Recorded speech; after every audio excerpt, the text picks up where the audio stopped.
All right, this is exciting, isn't it? Here we go, guys, in 5, 4, 3. Here we go. It's time for Joan Esposito. Live, local, and progressive. Thank you for the good programming. I appreciate the content and really enjoyed every moment. It's a privilege to have you on your station and listen. It's good stuff. It's very educational. It's time for Joan Esposito on WCPT 820, Chicago's Progressive Talk. Tyranny requires your fear and your silence and your compliance. Democracy requires your courage. So gather your justice and humanity, Illinois, and do not let the tragic spirit of despair overcome us when our country needs us the most. Thank you. There's our governor from his budget and State of the State address. It was amazing. Later today, probably about 4:30, I'm going to share a much longer clip from Governor Pritzker, and I have to say, it was a beautiful speech. It was clear-eyed. It was inspirational. And I thought it struck just the right tone. I was very proud of our governor. And I have Rachel Maddow, actually, I think, played about 3 minutes of Governor Pritzker's speech last night. And believe me, in network television, that's a lifetime. So I'm going to, toward the end of the day today, play a longer clip for you. Thank you for being here this Thursday, February 20th. Indeed, we have to have hope. We have to have courage. We have to stick together. We have to look out for our friends and family. And, you know, I think one of my friends was talking to me and suggested that the way forward for all of us was to be of two minds, sort of have a split personality. A Jekyll and Hyde, if you will. The calm and intelligent Dr. Jekyll part of us is going to focus on our family, on fun, on the arts, on things that bring us joy. Maybe it's dogs. If dogs bring you joy,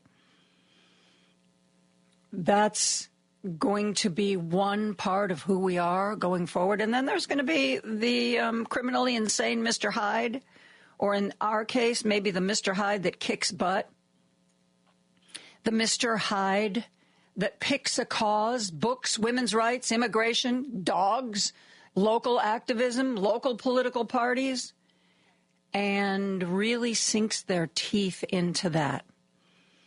There is going to be enough chaos to go around. Elon Musk has, I believe, taken the reins of power. Donald Trump cannot turn his back on Elon Musk's money. And the fact that he is letting Elon Musk be a part of White House press briefing, he's letting Elon Musk sit beside him when he talks to Sean Hannity. Elon Musk many years ago did an interview where, somebody said, well, you'll never be president in the United States. And he was like, yeah. And they said, but, you could be like the power behind the throne. You could be a shadow president. And he smiled and he looked at the interview and he said, yes, I could. And that's what we've got. Government by billionaires for billionaires. And even worse is this attraction to the Nazi Party. When J.D. Vance went to represent the United States at that security conference in Munich, he didn't meet with any of the regular government officials privately other than his speech. He met with basically the German Nazi Party. Those are the people he met with. I'm going to ask in the next week or two Spencer Critchley to come back, not to talk about the book club, because that's always going to be the third Wednesday of the month. But Ray was telling me that there is this guy that, we were talking about, philosophies and liberal philosophies and enlightenment and all that. There is this guy who was always considered just a fringe crazy man, but apparently Peter Thiel, the money behind J.D. Vance, and Elon Musk follow the ideas put out by this guy by the name of Curtis Yarvin. And man, the ideas are so ugly, so very ugly. We have to hope, especially as people get angrier, that we can peel off some Republican votes. And maybe we can, before the midterm elections, try to rein in the chaos that's taking place. Because Donald Trump's, if Donald Trump's chaos were only geared toward blue states, or if it was all tied in with owning the libs, whatever that means, owning the libs, then I think MAGA would just, go along. But I don't know if you've seen in the last, just week or two, Donald Trump's approval rating has dropped like 10 percentage points. He was in positive territory. He's now in negative territory, and it's even worse. People even like Elon Musk even less. Some of those people live in swing states. I mean, and those people, especially the Republican congressional members like Rob Bresnahan. Remember Rob Bresnahan?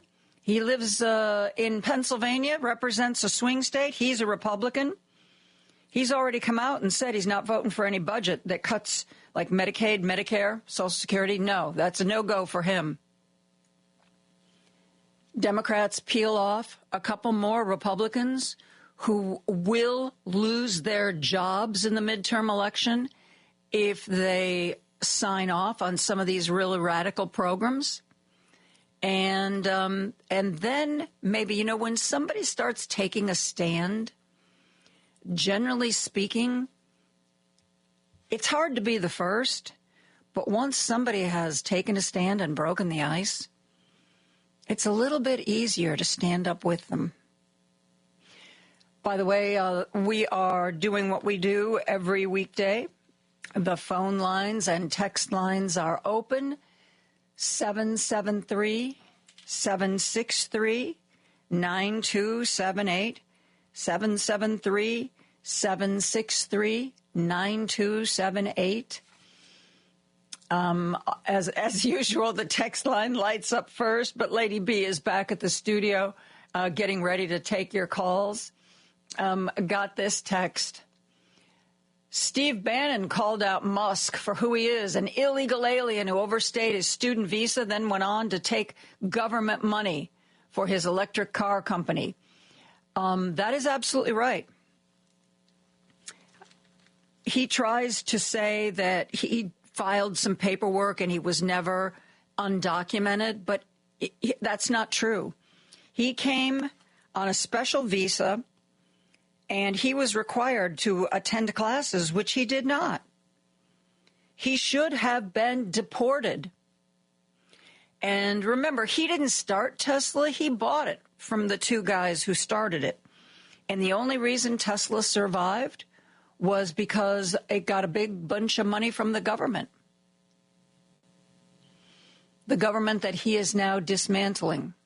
The government that literally saved his butt.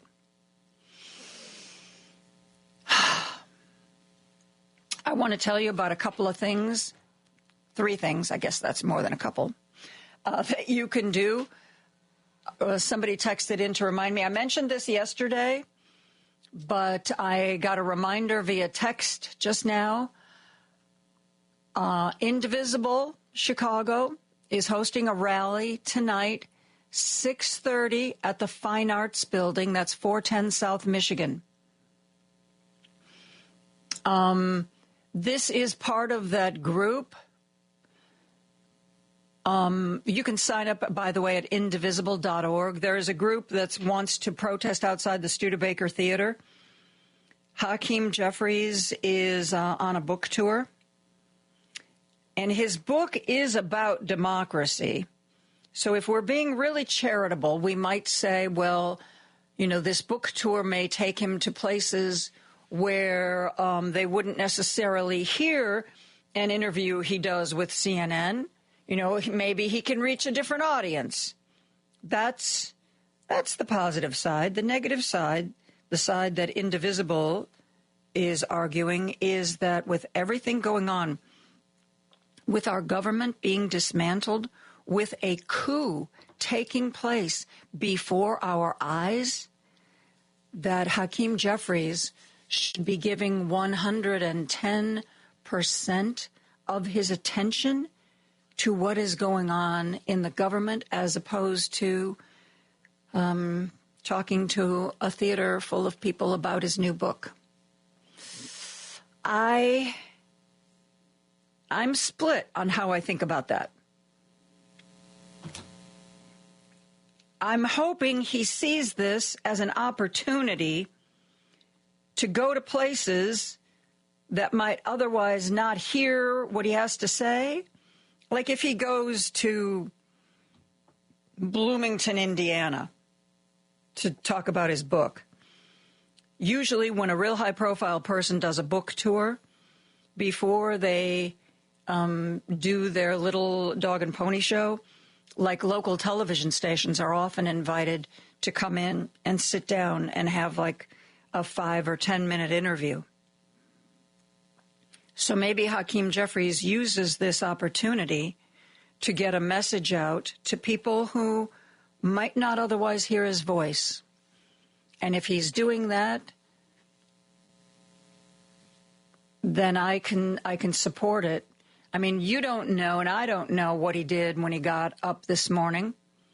You know, maybe he has been spending every spare second on the phones.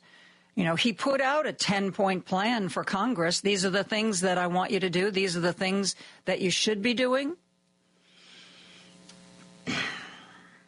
I can also see Indivisible's point, because even if everything positive about this I've described, every positive motivation to do this book tour is true, it's bad optics.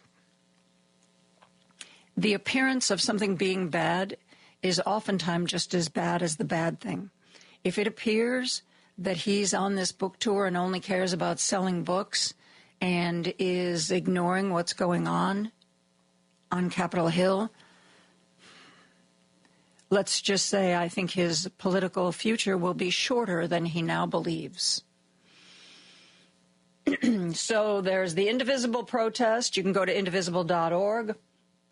Also, if you live in McHenry County, I hope you are able to join me. I'm going to be the keynote speaker for the McHenry County Democratic Women. It is this Saturday. We are going to be at the Boulder Ridge Country Club at Lake in the Hills, and it's from 11 to 2 p.m.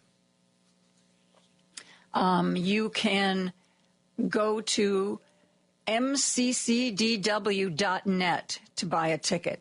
McHenry County Democratic Women, mccdw.net, and maybe you can come up and say hello this Saturday when I am joining them at the Boulder Ridge Country Club, Lake in the Hills. And then, because the goodness keeps coming, Monday, I will be doing a live broadcast in lovely Joliet. I will be at the Southland Friends of Labor Breakfast. It's at the IBEW 176 building, 110 Frontage Road in Joliet. If you are a listener to WCPT, you can register and show up. But I think they want to know who is coming. So look up Southland Friends of Labor Breakfast. They do it every year. And I am going to be recording my show, and then it will play back later that Monday afternoon. And, okay, one more thing. I got another text reminding me because, we are the grassroots. You and me, we're the grassroots.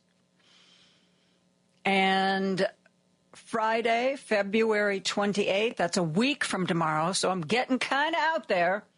I'm doing, you got something Thursday, you've got something Saturday, you've got something Monday, and then Friday the 28th is the no spending day. Hit them in the profit. Do not spend any money for 24 hours. No online shopping. No filling up the car with gas. No nothing. Nada. To send a message to corporations who are now kowtowing to Donald Trump that we will not be supporting them if they don't support our democracy. Friday, February 28th, from midnight till midnight. If you have an emergency, if you got to go to the pharmacy and get a prescription your kid desperately needs, so be it. But the recommendation is if there's something that you absolutely have to shop for on Friday, at the very least, don't go to the big stores. Don't go to the national stores. Go to your mom and pop stores that are in your town. If you have to shop at an independently owned business in your town. But the best thing to do is just don't do it. Don't buy it. February 28th. There are more protests. There's some stuff that's already scheduled for March, but I don't want to overload you. So that's the roster for the next week or so. Got all that? All right. We have a lot of callers. Let's get to the telephone lines. Jackie is on the line from Mount Prospect. Hey, Jackie, I know you wanted to talk about the February 28th thing. I'm happy to talk about it again. Yeah, thank you. I heard about this secondhand, that it's coming from an organization called the People's Union. So I want to check that website out. Now, as I heard it, it was, and I heard it secondhand, so you probably got the better information. But what I heard is shop your local business, but nothing else. Mm-hmm. But now you're hearing if you don't have to. Well, the original idea was don't spend any money on anything for 24 hours.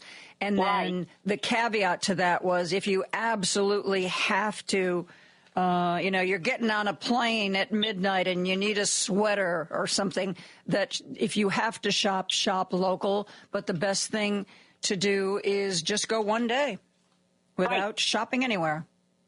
Right, and I think I'm going to check it out. I think People's Union has ideas, again, for ongoing boycotting. So anyway, that's the organization that I was told is tied to this, and I was calling in, just to try and pass on to people that was going on. And thank you, you've already done it. Well, you can't hear something like that often enough, right? Yeah, that's for sure. And the only thing I would say is, I hope there's a way to communicate to some of these people like the Waltons, Bezos, and everybody else why we are doing this. Oh, I think if it's, I think they'll figure it out. I just saw a headline today that Walmart is discovering that their revenue is down. Walmart, of course, has been a big supporter of Trump. And that word is getting out. And all of a sudden, they're making an announcement. Their corporate profits are down significantly. Imagine that. Yeah, and I think we have to keep talking to our Republican friends, because I was listening to Tom Hartman, I don't know, yesterday or the day before, and a gentleman called from South Carolina. He's a Trumper, and he's just furious. You guys are just poor losers, and Trump is doing what we want, and he's getting rid of waste and inefficiency, and this guy just doesn't know what's happening to people around him. And nobody, even Democrats, say if this were just about waste and inefficiency, they would absolutely be signing on to this. But everybody has complained. If you own Target, you don't make an announcement, we're going to close all the Target stores across the country because we think there's inefficiency and waste, and we don't want those pesky employees to get in our way while we try to find that inefficiency and waste. So if we decide down the road that some of them were actually doing a good job, we'll hire them back. But for the foreseeable future, all the Target stores are closed because we need to look for inefficiencies. Well, they can't even find the people at Hanford. Hopefully they're hearing about this and turning up themselves. I mean, they've been so ham-handed at the whole thing that they can't even find the people once they have fired them. They let a lot of the people who work on the nuclear stuff, they let them all go. And then suddenly it was like, wait a minute, nobody knows how to do what these people do. We better bring them back. And then because they had already disabled all their government emails and contacts, a lot of them, they couldn't figure out where they were, how to get them. Yeah, right. So I don't know. People will figure this out. But thank you so much for all your work. Well, thank you for your contribution, Jackie. I appreciate the call, as always. Thank you. Yeah, we have more callers and more texters for me to get to, but we are coming up on a break. One thing that I sent to Lady B today, we're going to have to look for silver linings where we can find them. People are resisting. Prosecutors are quitting. The grassroots folks are getting mad and getting organized. We are not going to go quietly. We are not going to go gently into that good night. We're going to go kicking and screaming. And there is a former football player who did his own little protest, got himself arrested over what was going on at his local library. When we come back, I'm going to tell you more about that and share some of that sound with you. Podcasts of Joan Esposito, live, local, and progressive, are available on Spotify, Apple Podcasts, TuneIn, iHeartRadio, YouTube, and Amazon. Just search for Joan Esposito. This is Chicago's Progressive Talk, 820 AM, WCPT Willow Springs, and online at WCPT820.com, where facts matter. Want to join the conversation? I'm going to say exactly what I think here. Got something to say? Everyone needs to hear what I got to say. Call Joan now at 773-763-9278 and join the conversation. Joan Esposito, live, local, and progressive on Chicago's Progressive Talk, WCPT 820. And I have another event to tell you about as this show becomes Resistance Central. Got a text that there's an indivisible meeting tonight in Gurnee at the Warren Newport Public Library. Warren Newport Public Library, 7 p.m. for anybody in Lake County. If you want more information, again, go to indivisible.org. Somebody also had texted in that the reason Hakeem Jeffries was doing his book tour was because Congress is on vacation. To be precise, they are not on vacation. They are on recess, which means they are not expected to be doing their work in Washington, D.C. They are not on vacation. When they are on recess, they are supposed to go to their districts and do their work there. So the idea that, oh, he's on vacation, first of all, I don't think he would take vacation now. With the government being destroyed bit by bit, I think this would be a bad time for the leader of the Democrats in Congress to take a vacation. He should be doing what he has told all of his other fellow congresspeople to do. That's get out there and find out what your voters want you to do, what your voters want you to say. My guess is that this will be a very brief book tour. He is not going to ignore protesters that show up at his book presentation, protesters who are mad at him because they think he should be, fighting for democracy right now. So my guess is that the book tour will be cut short. I want to share with you this audio. I don't know how you say this guy's name, Chris Kluwe, Kluwe, Clue or Kluwe. He was a punter in the National Football League. And he apparently lives in Huntington Beach and went to one of the meetings about the library in Huntington Beach.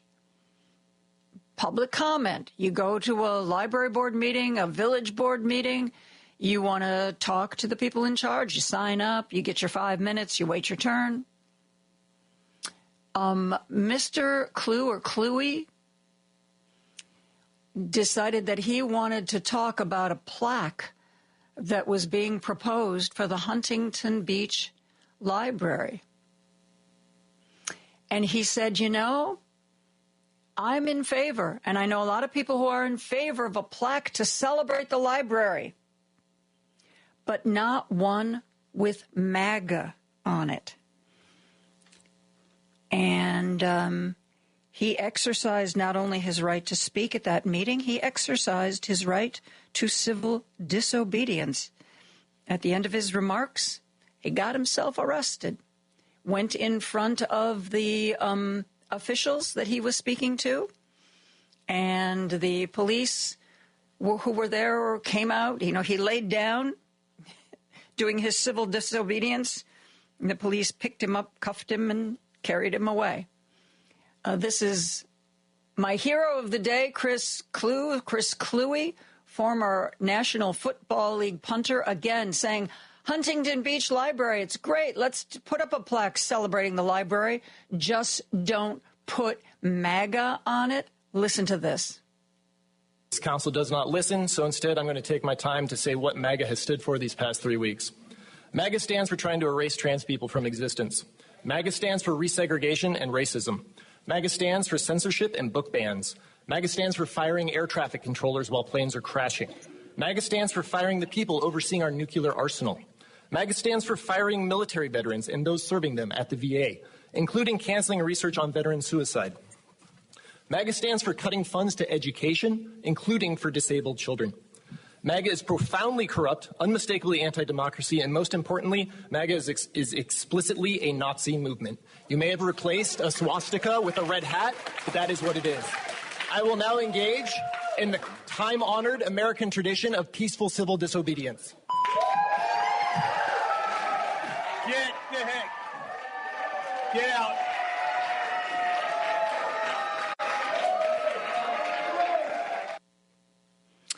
Chris Kluwe walked away from the lectern and laid down on the floor in front of the officials he had just spoken to. He was hauled away by the police in handcuffs. But you know what? He's inspired a lot of people. We cannot just sit back and wait for the Hakeem Jeffries of the world to save us. Okay? Ain't going to happen. Not going to happen. We have got to save ourselves. And if after they see us rising up, the people we've elected to office decide to follow in our footsteps, great. That's great. But if we sit back and wait for whatever protest or whatever, I am so tired of hearing legislators talk about how they wrote a stern letter. And, you know, I'm on a lot of these political lists. And when something happens, you know, I get all these press releases. Oh, congressperson, this is really mad about this. And they're issuing a statement talking about how mad they are. Well, I suppose it's better than nothing, but not by much. What are you doing about it? What are you going to do about it? Yep, this is happening. It's probably illegal. Okay, what are you going to do about it? That's you know, that's the question. And I'm going to try to start getting more congressional folks to join me on the radio. And that's what I want to know. We see what's happening. You see what's happening. What are you doing about it? And I don't want to hear that you signed a stern letter. I don't want to hear that you issued a press release with your concerns. I want to know what you're doing about it. So, there we go. I have now completely distracted myself. Let's go back. Let's go back to the phone lines. Lady B has a number of people who are waiting to join our conversation. Let's go to Naperville. Raj is on the line from Naperville. Hey, Raj, thanks for the call. Hi, John. Yes, Joan. Enjoy listening to your program. Well, thank you. I just wanted to, I don't know if you heard that today on TBS, they had the CEO of Delta being interviewed by Ms. King. And she asked a very simple question. A pertinent question regarding the safety of all these people being laid off. And the response was, to me, what the CEO had mentioned, stating that, look here, Gail, there are 50,000 people working. I said, is that right, 50,000 for the FAA? I did not know that. And only 300 have been asked to leave. So what you are saying is correct, Joan. The people that are at the top will definitely side with this administration. And people like the punter that's there in Long Beach showed what we can. Because we really cannot, even the big celebrities, I'm talking about Oprah and all these, and they are not going to be doing us any good. It's going to be ours fight. Yep. Because what is going on in this country, I have a friend that, they have a research at the University of Illinois. He was telling me how they're doing researches in medicine, how program is being cut. What America is great about is innovations, the innovation that comes from the medicine. People don't realize what America has done as being only the 4% population of the world, what they have done in terms of medicine, how they have saved third world countries in Africa, in India. It's just amazing, That's hard. If you go look at the whole world, what this country has done, and you have to understand, you're right, this is a fight that's going to be won in terms of how much we go out there and let our voices be heard. We cannot have the celebrities, even the congressmen. You're right about this, the congressmen. They're not going to do nothing. They're paralyzed. So, the thinking of mine is, hey, if we have to crash the economy, crash the economy. People don't have to go to work. Get them heard. Because when this guy tells Putin, when he tells the Ukraine president, hey, it was your fault. I mean, can you imagine that? Telling that was your country being invaded, that it's your fault that they came in. Yeah. I mean, I was just totally perplexed when he said something like that. That tells you about a person who he's under. Somebody told me a long time ago, this guy is a Russian spy. That's what I was told a long time ago when Trump, He's a Russian spy. Well, I don't know that he's a spy. I think he's a puppet. I think he's a sock puppet. The spy sounds better. I think he's a useful. Yeah, you're giving him too much credit. I think he's a useful idiot. I think most of the people who they've learned how to manipulate him. You dangle some money in front of him, or you dangle some kind of prestigious something or other in front of him, and he's just like a puppy. He's gonna follow, and he's gonna go along. He's a useful idiot, and I think Elon Musk has discovered exactly how to use him. 285 million. That's how he got in. So that's what we are. Money is a thing, but what America does in terms of research, people need to understand. People need to understand what the universities do. Why do people come here? My dad came here in 75. Why? Because of the universities. Mm-hmm. He was a scientist, and and the thing about the beauty of the country is the research that the government is involved, because government is one different than these entrepreneurships. All the people going and kissing is, whatever it is. And by the way, Raj, there's a report from Francia Garcia Hernandez in Block Club Chicago. Devastating Trump funding cuts to disrupt diabetes, cancer, and HIV research, University of Illinois faculty say. There's also going to be cuts, apparently, to literature, cultural studies, and linguistics.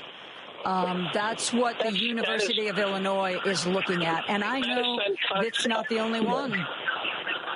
Yes, I'm telling you, but my friend told me that. He's in the research department. And I said, Raj, the universities, the research, yes, it's a very tedious thing. Yes, it's a lot of it. You have to be patient. But the medicine that they come out with help not just the people in USA, they help the whole world. That's what they need to understand what's going on. Thank you, John. Thank you for the call, Raj. I got to get to a break. We are going to be back with more calls right after this. Attention, everyone. Don't turn that dial. Joan Esposito, live, local, and progressive, returns right now on WCPT 820. We are taking your calls and reading your texts. Let's go to the phone lines. Mike is on the line from Indiana. Hey, Mike, thank you so much for the call today. Hi, Joan. Hi. How are you today? I'm not sure yet. Well, let me think about it while you say what you want to say. Well, I'm a first-time caller, and it's a real thrill to talk to you. Well, thank you. It's a thrill to talk to you, too. Well, thank you so much. I look forward to your program every day. I appreciate that. So what would you like to talk about today? Well, do you feel the ground shaking? I think the ground is starting to shake. Yeah. Because we're all going to be like sucked into a big sinkhole or what? No, not at all. I think there's a lot of buyer's remorse out there, and I think it's starting to dawn on people. Too. Not just the people who unfortunately lost their jobs, but people that, like you accurately said over the last 3 weeks, I didn't know that was going to affect me. I thought it was going to affect them.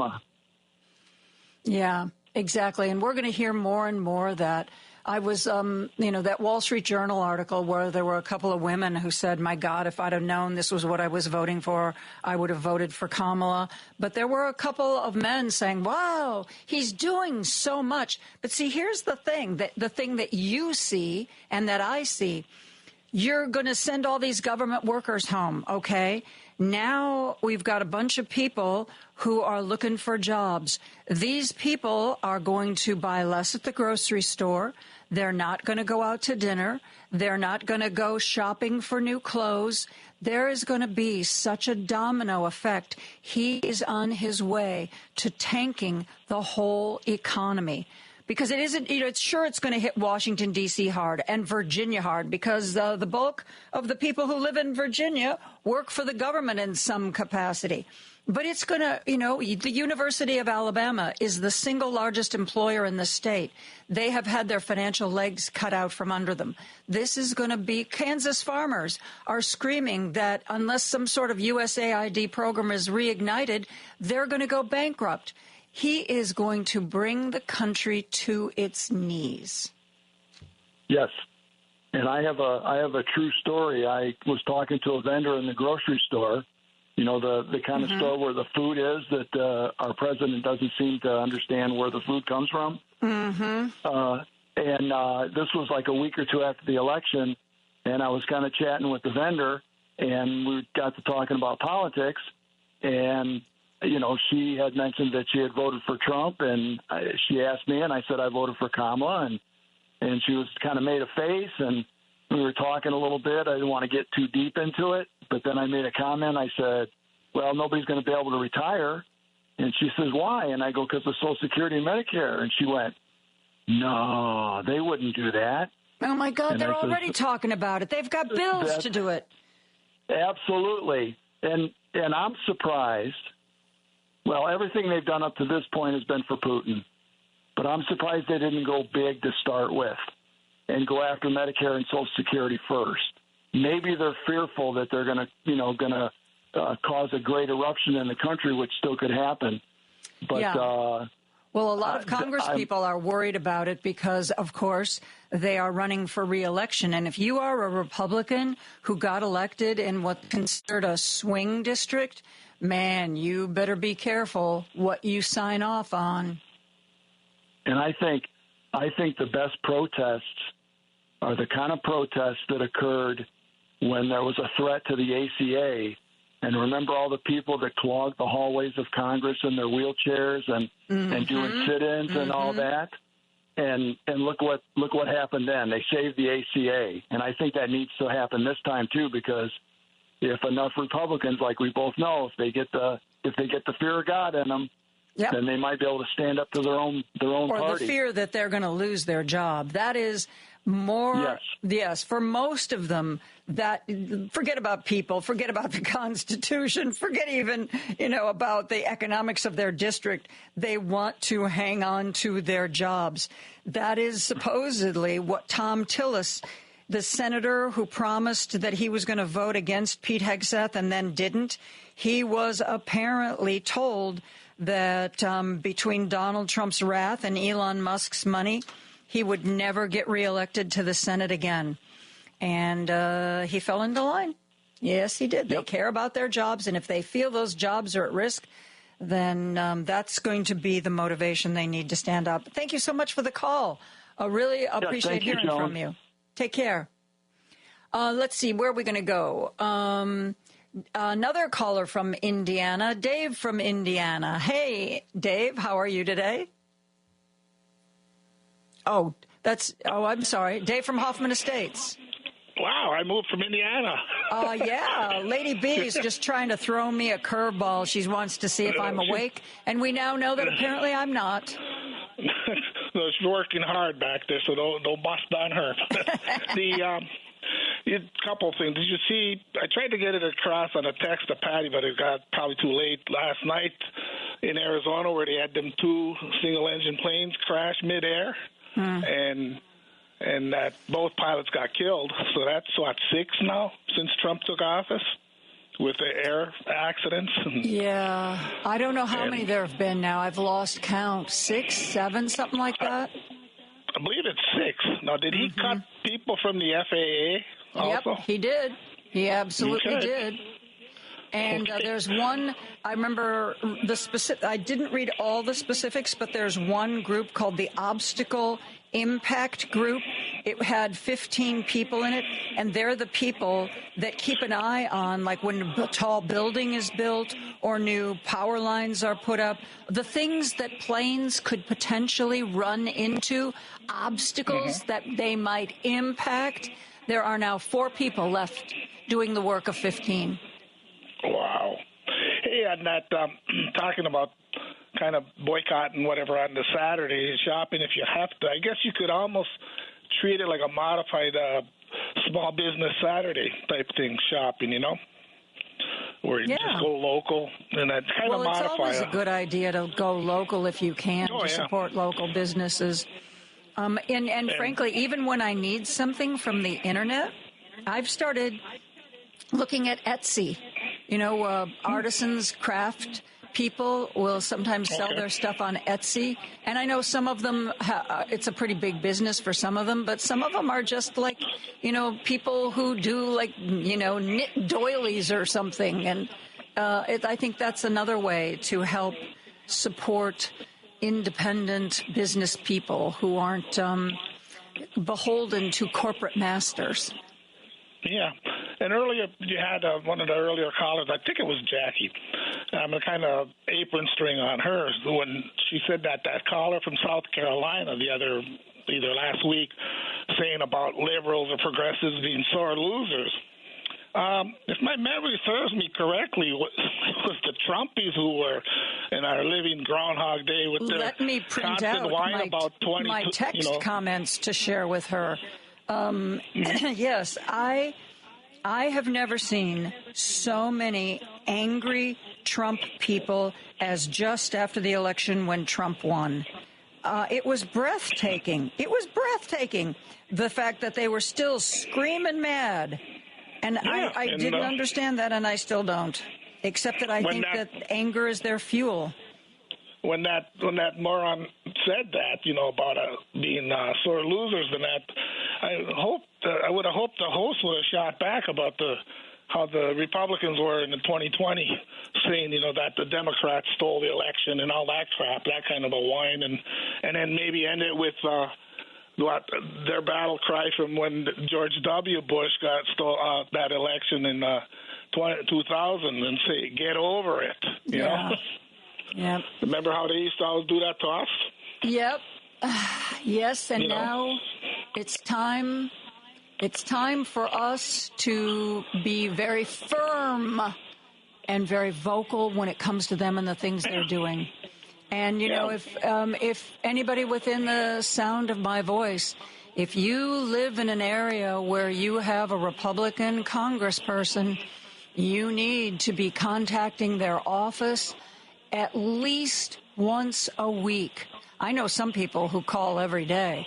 It's real easy to find who your representatives are. There's a number of websites that will come up, but even just go on your computer, on your search engine, whatever it might be, and type in, you know, your zip code, who's my congressperson, and it'll come right up. Dave, anyway, I'll run out of time. Got to go. Yeah, Thanks for the call. Let's real quick talk to Mike, who's calling in from Chicago. Hey, Mike. Hey, Joan, how are you? Peachy. First time peachy. Yeah, then you're one of the few. First time calling in, and I had a couple of comments.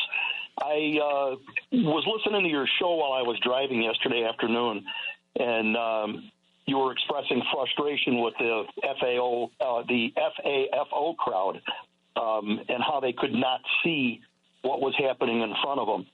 And news is there. The truth is there. You need to sometimes dig for it, and you should listen to everything that you listen to. You should listen with a healthy dose of skepticism. And I think that's gone. The critical thinking skills, which I think a lot of people learn while they're in school, learning silly things like math and science and how other cultures live.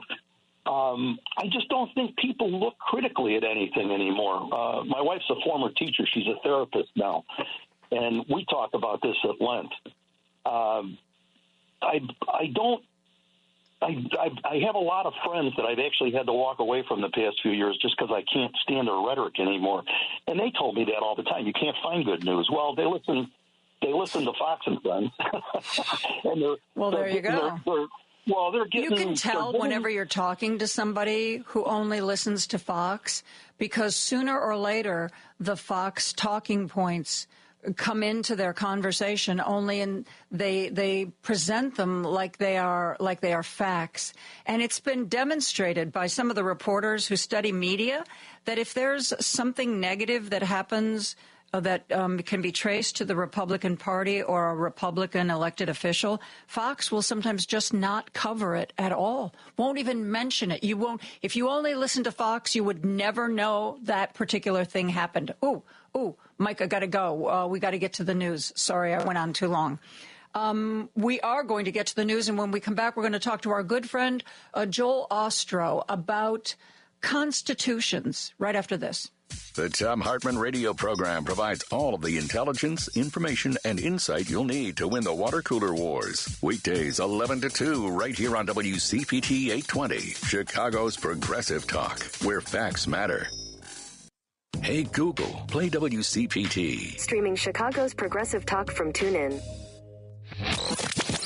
It's time for Joan Esposito. Live, local, and progressive. Joan, as always, exceptional work from you from, your TV days all the way up to today. You're truly exceptional, and thanks for this great show you have. It's time for Joan Esposito on WCPT 820, Chicago's Progressive Talk. Benedictine University professor Joel Ostrow joins us. Usually we want to talk about what's going on in Ukraine. By the way, next week will be the 3rd anniversary of the war in Ukraine. But, I always tell you that Joel is an expert on Russia. And one of the things that he studied when he was learning about Russia was their constitution. And I thought it would be interesting to have him teach us a little bit about the Russian Constitution, and then that might lead to a larger discussion of what is going on with our Constitution. Joel, thank you so much for being here. Oh, thank you so much, Joan. Always good to be on with you.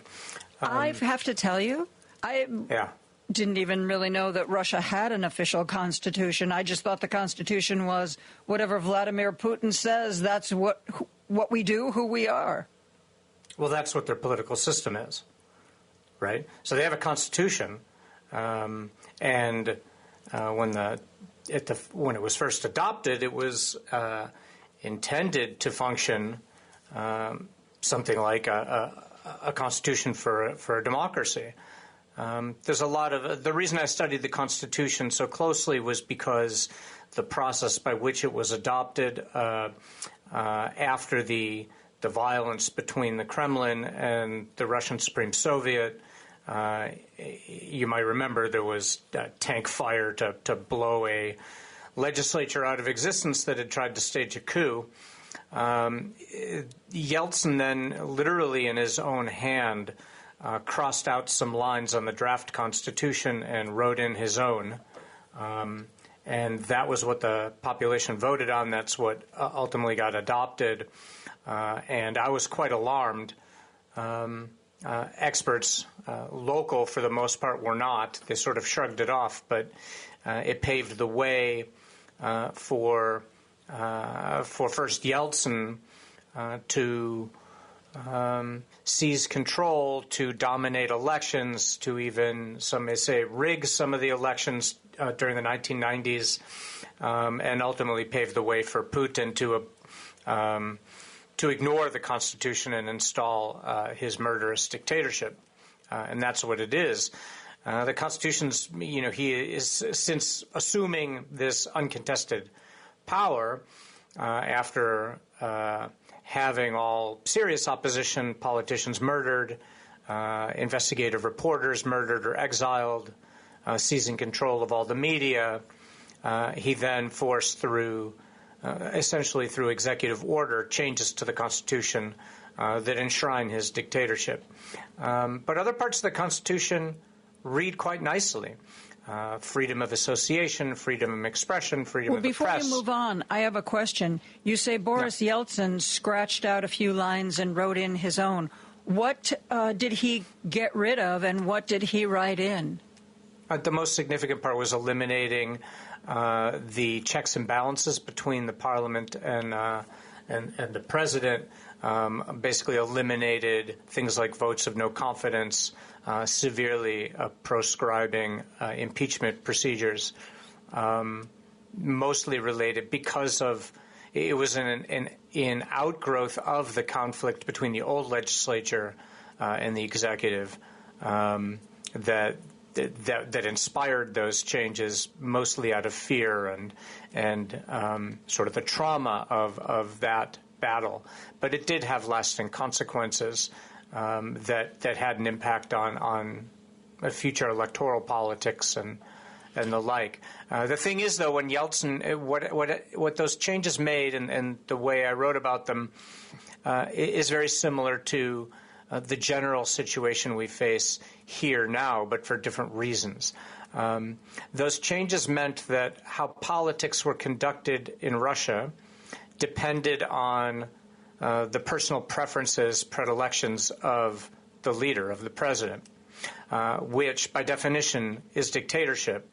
Now, Yeltsin waffled on that. I believe he genuinely hoped for Russia to grow into a thriving democracy that honored rights, but he wasn't wholeheartedly devoted to living the consequences of such a system for his own ability to rule. And then Putin, of course, had no interest in democracy. When he crossed out these lines and wrote in what he preferred, didn't that have to be voted on? I mean, he couldn't just say, "Oh, hey, by the way, here's the Constitution. I wrote it last night." Did he have to have what we appear to have now, which is a legislative body that exists to rubber stamp whatever the leader wants? No. In that case, it was more like the early days of our republic. Years had been spent drafting a constitution. They had a draft that was ready to go, and then that violence in the streets happened. Yeltsin then scratched in his changes, and then, according to the process that everyone had agreed to, they published that draft constitution in advance of the vote that happened 90 days later, and the population voted on it. It was a little bit of an awkward situation because the vote by most legitimate sources was not sufficient to ratify the Constitution, so they rigged that because they faced a real dilemma of having elected a parliament but not ratified the Constitution that created the parliament. Nobody really expected that to happen. There's a lot of evidence that they even rigged the adoption of the Constitution, but it was through a national ballot referendum. Okay, so let's walk this forward. Is that Constitution still in effect? Is it still as it was written under Yeltsin, or has it been amended since? I can answer that two ways that are going to sound diametrically opposite, but that both pertain. Yes, the Constitution still exists, heavily amended by Putin to create a strong dictatorship. No, the Constitution doesn't rule. The Kremlin rules.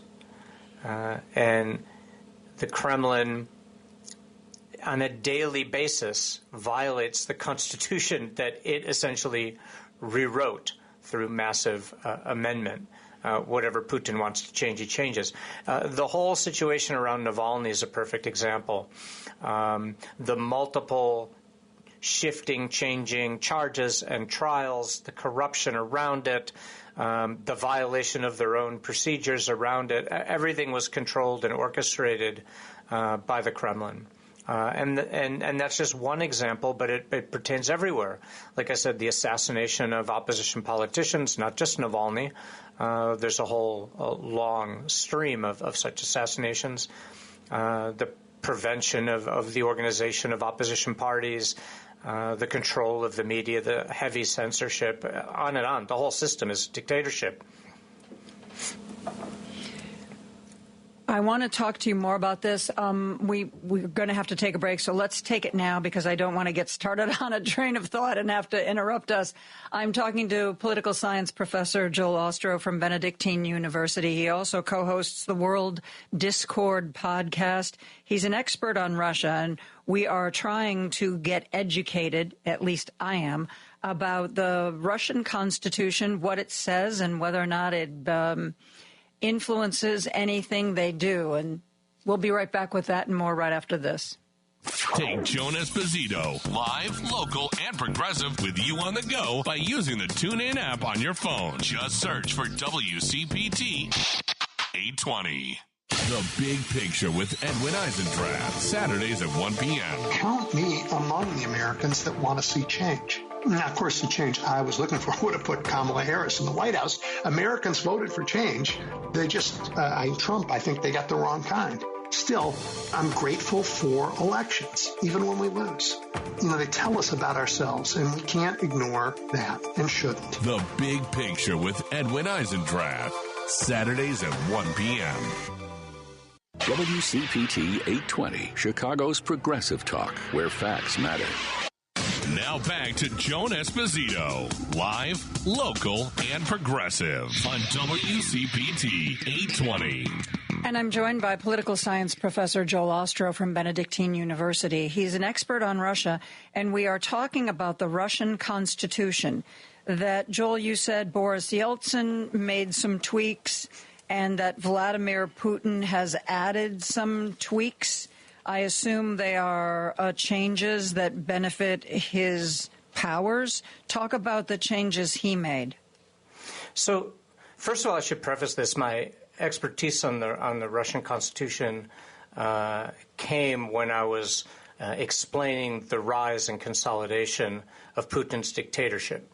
And it was through a study of comparative constitutionalism. As a political scientist, we hear a lot about the Constitution in our country in discussions about what's happening here, either from journalists or lawyers or constitutional scholars who tend to be people with law degrees. I'm a political scientist, and I study it from a different angle.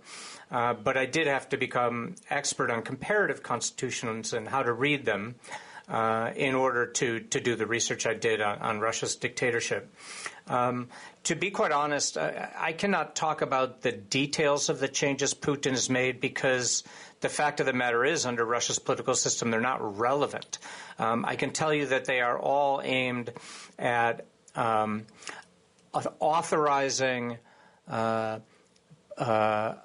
executives at all levels across Russia to rule rather than to govern, to rob legislative bodies of any authority or say, and to empower the executives at all levels with the security services under their authority to carry out whatever directives those executives call for, but in a tiered system in which it's hierarchical. And ultimately what Putin says goes. Below him, what the governors say go. Below him, what the mayors say goes, and on and on. And legislative bodies at all levels are rubber stamps. There's severe limits on political competition, all the way down to criticizing, making critical comments about Russia itself. You can't criticize the Kremlin for its invasion of Ukraine. I think you're not even allowed to use the phrase invasion of Ukraine or war on Ukraine still. So really, the Constitution's not the relevant governing entity in Russia at all. And it is quite clear that is the case in the United States as well. At least it is to me.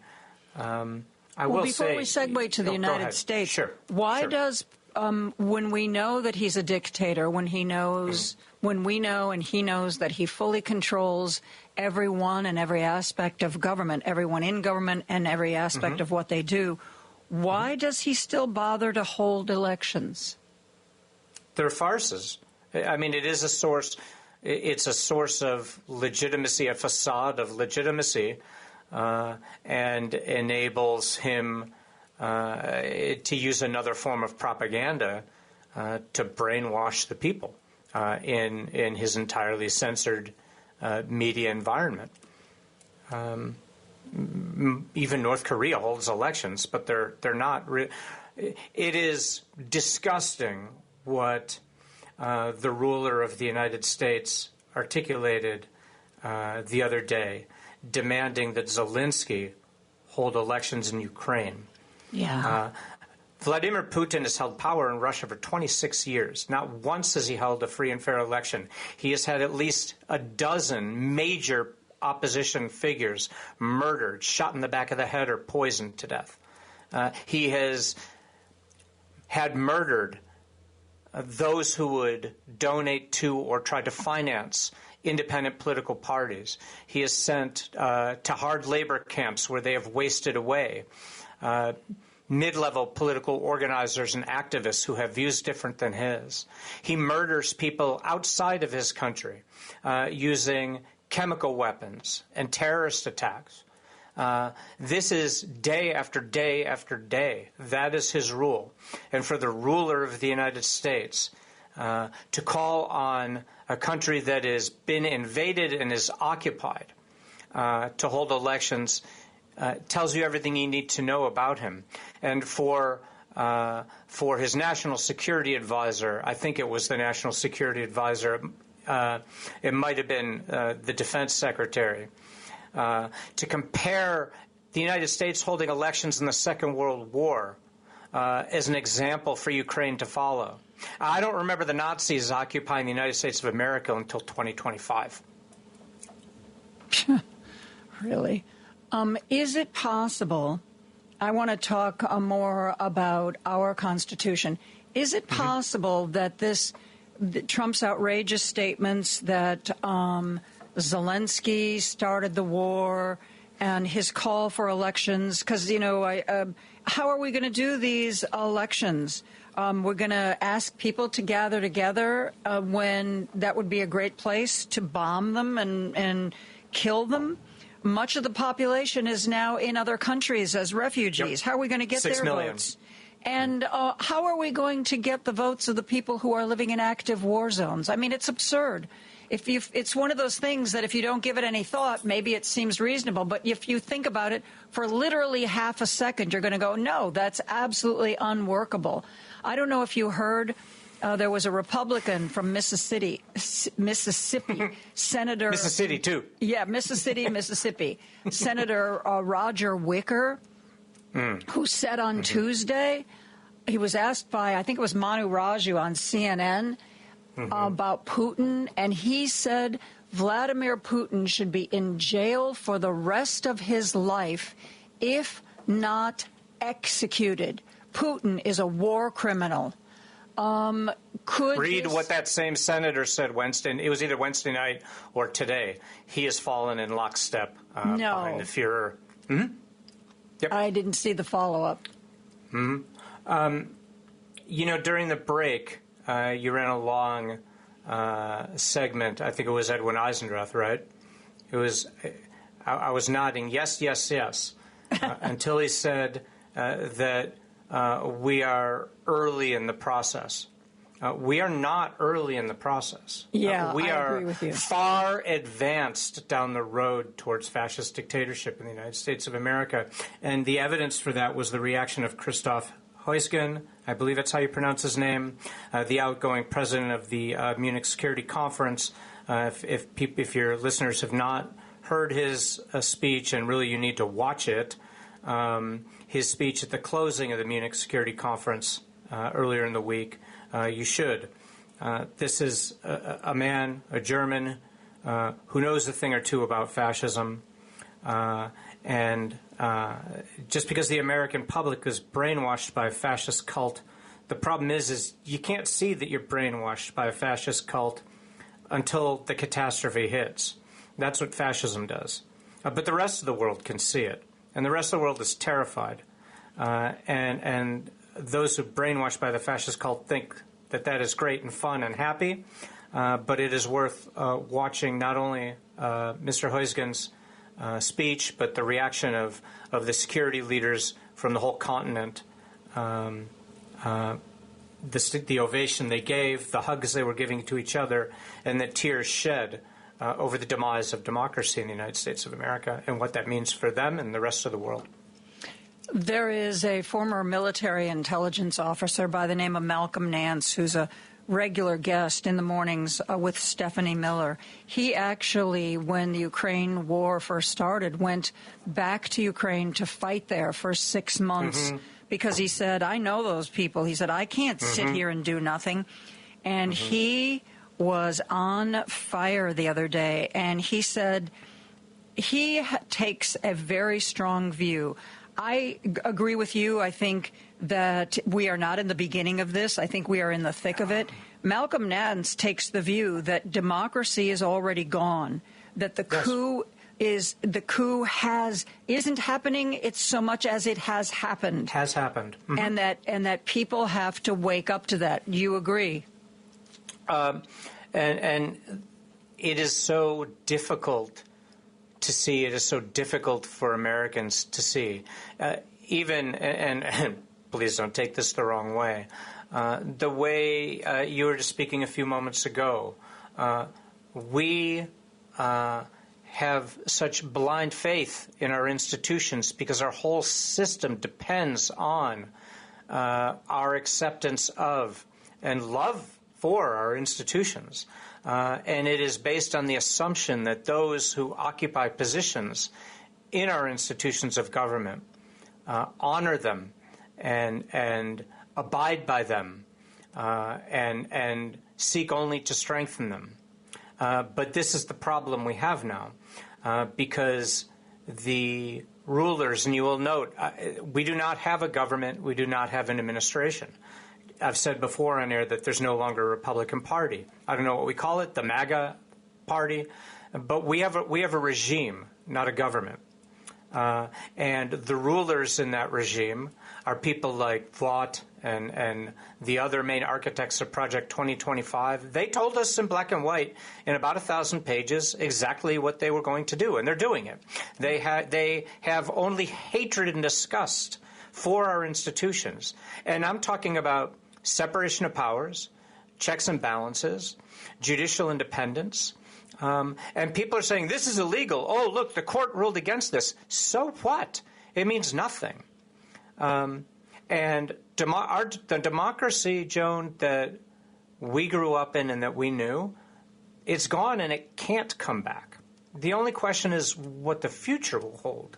And no matter what, it's ugly. Either this trend continues for a long time and we look more and more like the murderous type of regime that all fascist regimes are, or the people will rise up to try to reclaim our government, and then the question is, what do those with the guns do? Because it's not about law. And to me, the final signal of that was when officials in the Treasury Department and the State Department called on the security in those buildings. You know, you can't just walk into the USAID offices. You can't just walk into the Treasury Department. The officials instructed security to prevent those without authorization from entering the building and to prevent them from accessing secure servers and classified information. And the people in charge of security shrugged and let them in. And the longer that goes on, the further we descend. But the problem is it's going to take those who have pledged to uphold the Constitution and the laws to side with the people rather than with the oligarchs and the fascists. And no matter how you strike it, it ends up ugly. And the other side of it, we have a different looking political society. That's Joel, we need to already take a break. Written in. I want to keep going in this vein. Political science professor Joel Ostrow and I will be right back after a break. This is Chicago's Progressive Talk, 820 AM, WCPT Willow Springs, and online at WCPT820.com, where facts matter. Joan Esposito, live, local, and progressive. Every weekday afternoon from 2 to 5 p.m. on WCPT 820. I'm joined by political science professor Joel Ostrow from Benedictine University. We have been talking first about the Constitution as it exists in Russia and what is happening here in this country where we are experiencing a constitutional crisis, or I think more clearly put, a coup. Donald Trump is gutting government in an effort to reshape it into a form that suits him and the Heritage Foundation and Elon Musk. There was a notice just posted, Joel, supposedly the third rails of government that you never touch. The Trump administration has announced that it will kill Medicare coverage of most telehealth services on April 1st. So if you live in a rural area, if you are disabled, you are now going to have to figure out how to actually get yourself to the doctor, to the clinic, to the hospital. No more just picking up your phone and FaceTiming someone. You said something about you didn't know that we could ever recover from this. I believe that it will be a long healing process, but I still have faith that we can stop what's going on, slow it down, be annoying, fight, try to pull off midterm elections that change the balance of power, hopefully elect people into office who know exactly where their spine is and how to find it, and fight like hell. I agree with you. I think it will take a long time, but I don't think we're lost, Joel. Not yet.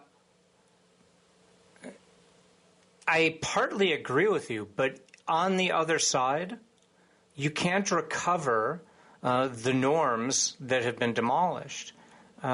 Faith in elections has been undermined. Our system elected a fascist into power and has allowed him to destroy so many of our fundamental norms and institutions in such a short amount of time that something new. I'm not saying that democracy is necessarily dead for a long time, but it has to look differently. We have to. It would require a totally different way of holding elections and a wholly different way of organizing them to allow for a third party, so that the extremist right wing can be kept in check. For example, just one example, but. Midterm elections, Joan, let's suppose the Democrats let's say they control 60% of the Senate and the House after the next elections, which is absurd to even consider. But let's just say they do. So what? What does that do? Nothing.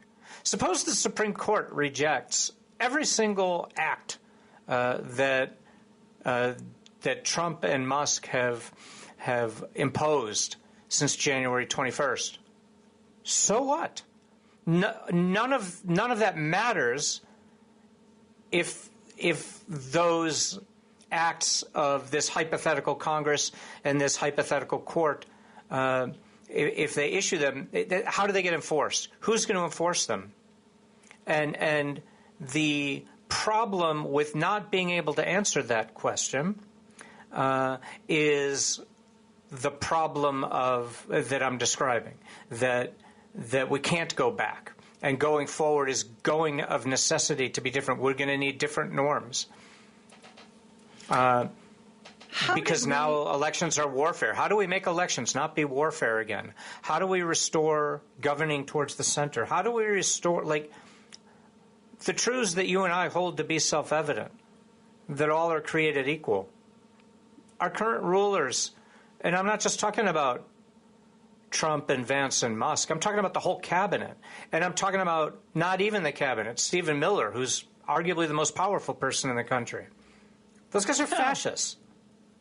They don't believe that we're created equal. And the example that you just gave is proof of that. And not only do they not believe people are equal. They're happy for countless tens, hundreds of thousands, millions around the world to die. That's what they want.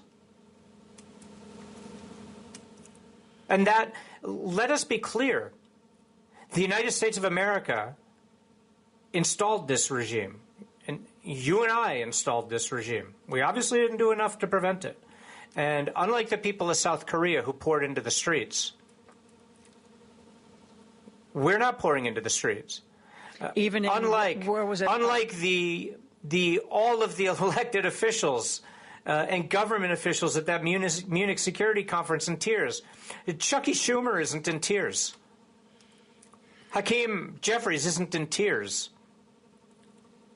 Everyone's just blindly allowing it, right? It's not just the extremists on the right that are brainwashed.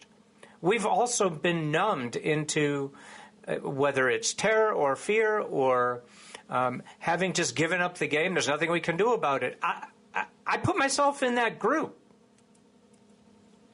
because when they throw everything out the window at once, they overwhelm the ability to respond, right? It's, look at this rabbit. Oh, another rabbit. Oh, there's a rabbit there. There's a rabbit there. There's a rabbit there. There's rabbits every frickin' where right now. And the problem isn't the rabbits. The problem is the regime. I see what you're talking about, and I think I have an illustration.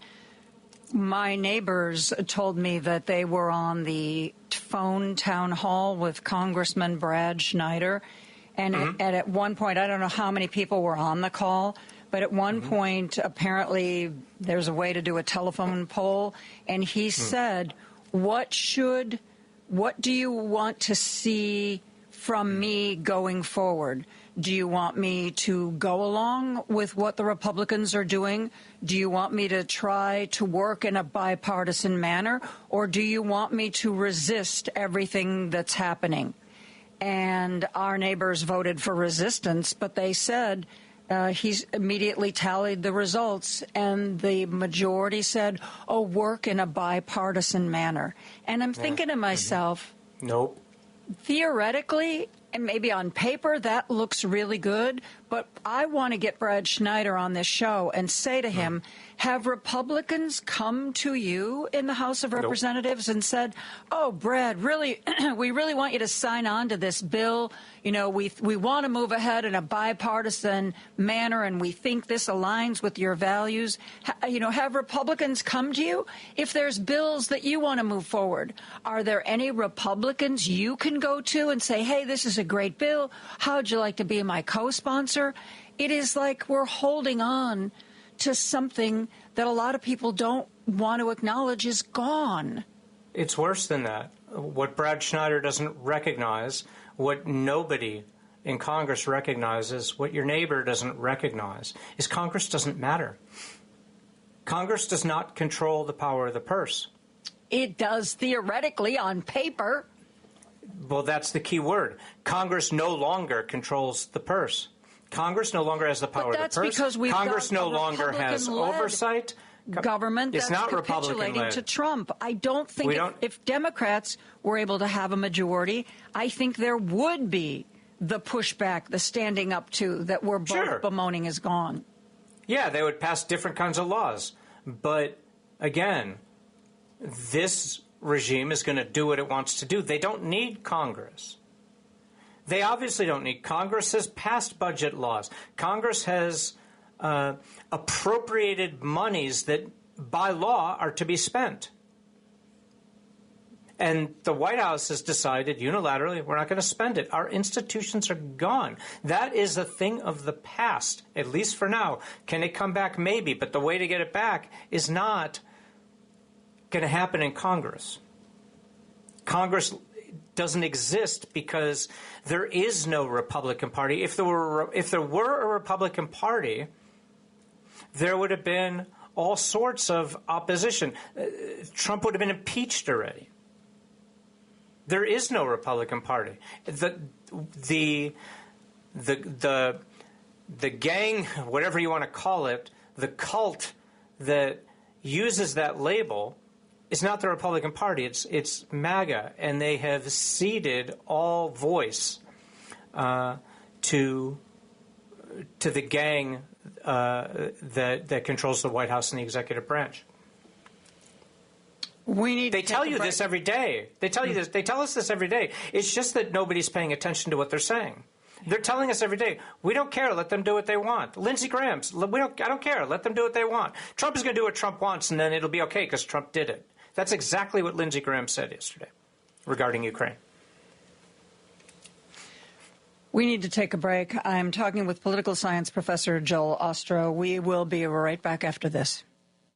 If you've missed any of today's show, you can listen on Spotify, Apple Podcasts, TuneIn, iHeartRadio, YouTube, Amazon, or HeartlandSignal.com. Just search for Joan Esposito. Live, local, and progressive. This is WCPT 820, where facts matter. Now back to Joan Esposito. Live, local, and progressive on WCPT 820. I am talking with political science professor Joel Ostrow. I wanted to talk to him about our Constitution. You know, I think we are sometimes not very clear in the terms that we use. You know, I've heard so many politicians and activists say we're in a constitutional crisis, but I don't think the average person has a firm grasp of what that means. What would be a clearer way to convey to the average person that the country is coming apart at the seams? January 6, 2021, that was the constitutional crisis. We're past that. I don't see a constitutional crisis because I don't see the Constitution having any force right now. It doesn't apply. It's not enforced. And along those lines, I have a question. I know that traditionally the Supreme Court of the United States, historically, unlike the Warren Court, but historically they have served the interests of those in power and those with money. But do you think, seeing how Trump is basically trying to not only neuter the legislative branch, but neuter the judiciary. Like, of course, they're my people. Of course, they'll rubber stamp all my ideas. At some point, do they look at each other and go, you know what, guys? This is not what we signed up for. We're not just a lapdog. We're supposed to be an equal branch of government. Do you see, I know John Roberts, sometimes Amy Coney Barrett shows flashes of independence. Do you see that happening? And what would it take to get there? Tanks in the streets? Yeah. I mean, I could envision a world in which there were different members of the Supreme Court, and they could still have been Republican appointees. And that's, well, anyway, we can get to that among the changes that need to be made. But this regime having come to power and the court intervening and just not waiting for someone to bring a case, but stepping in and saying the executive branch is violating the Constitution, instructing the judicial branch to take action.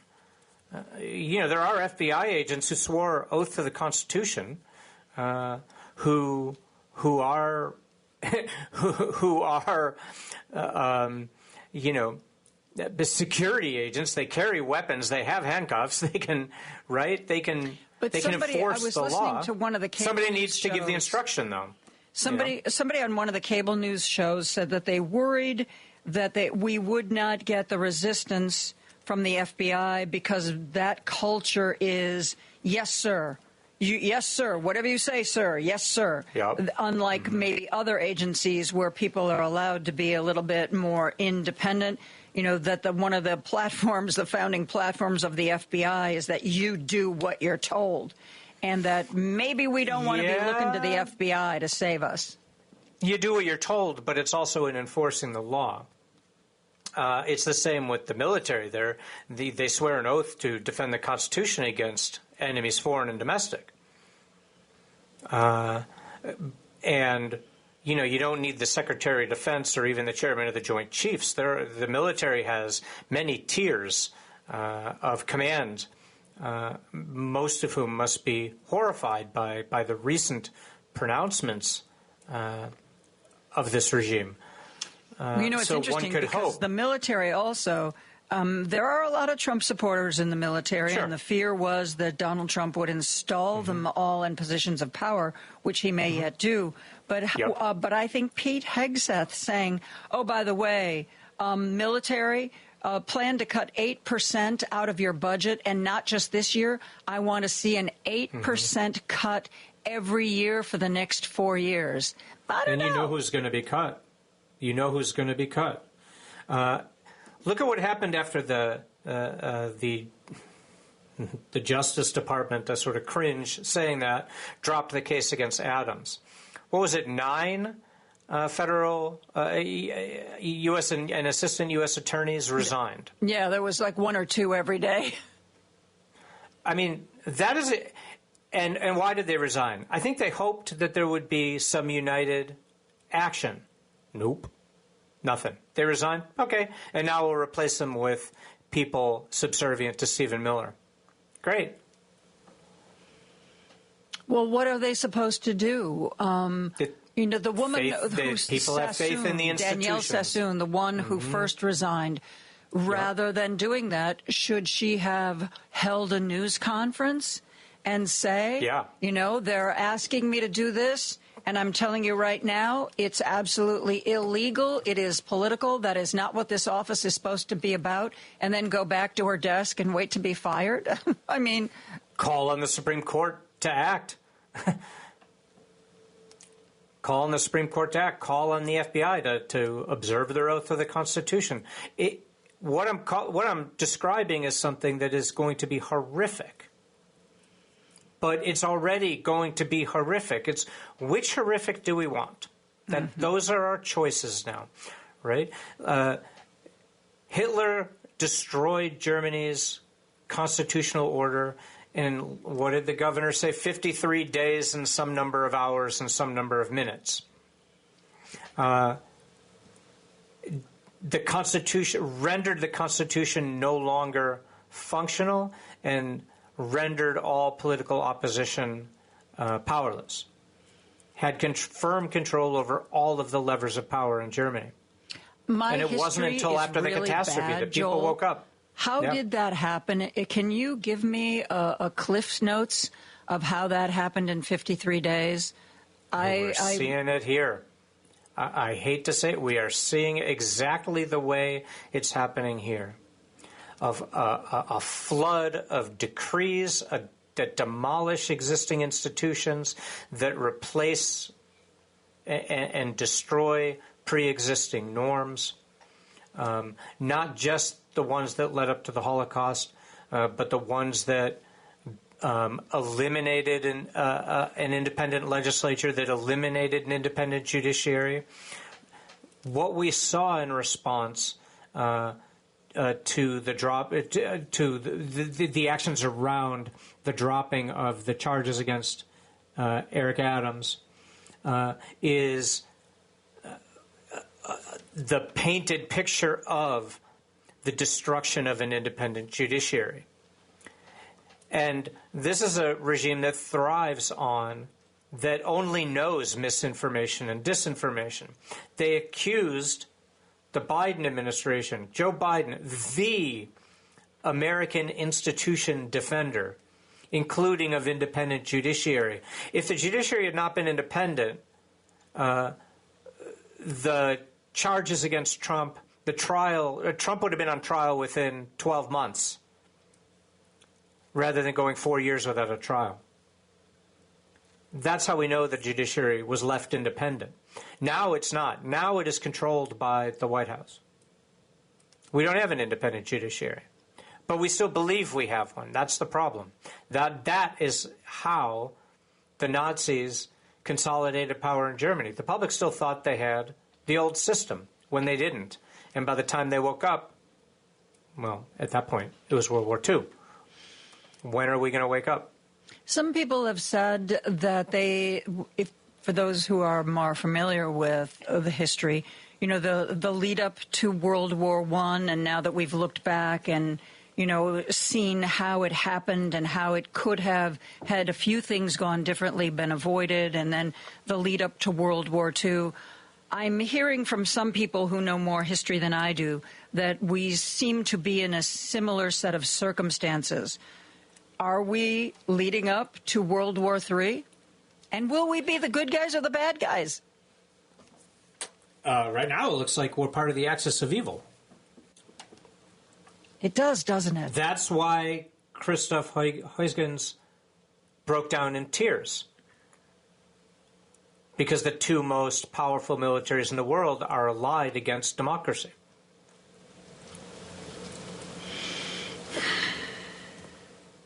That's why Europe's leaders are breaking down in tears. But in Nazi Germany, from, again, this ragged knowledge of history that I know, it didn't seem to me that the citizens erupted in any kind of protest. Rather, they sort of went along to go along. If our citizens erupt in protest, won't that make a difference? Well, yeah, that's why I point to how beautiful was the response in South Korea to their president's attempt to seize dictatorial power. The people didn't allow it. The elected officials didn't allow it. And he's behind bars. The South Korean people understand democracy more than we do. And it was what was so beautiful on Sunday. Is also facing, from some serious jail time. Why can't we be those people? Why can't we be like those South Koreans? Maybe we'll get there. Maybe. But you know who is there firmly are the people of Canada. I don't know if you watched that. One of the most beautiful scenes I've ever witnessed, political scenes, was the singing of the Canadian national anthem before that hockey game on Sunday. That was the people of Canada standing up for Canada, standing up for democracy, and trying to show the American people how lost we are. I missed this. Whatever it is you're referencing, explain it to me. What happened?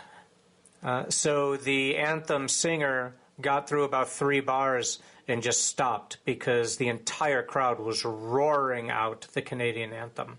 People were in tears. They were hugging each other. It sent chills up my spine, and is as I'm recalling it. It was a statement of their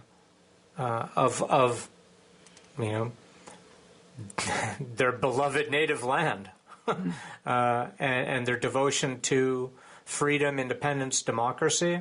But I think I also heard in it, or maybe I imagined it, but I don't think I imagined it, a desire for the American people to wake up and to also love those truths that we used to hold to be self-evident.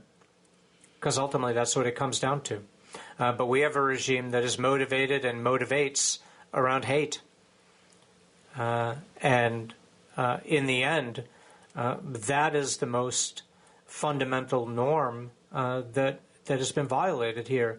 And so, when members of Congress ask about bipartisanship, no, I really don't want them negotiating with people who are motivated by hate and who are motivating and fanning the flames of hate, because that's what they're doing. Yep.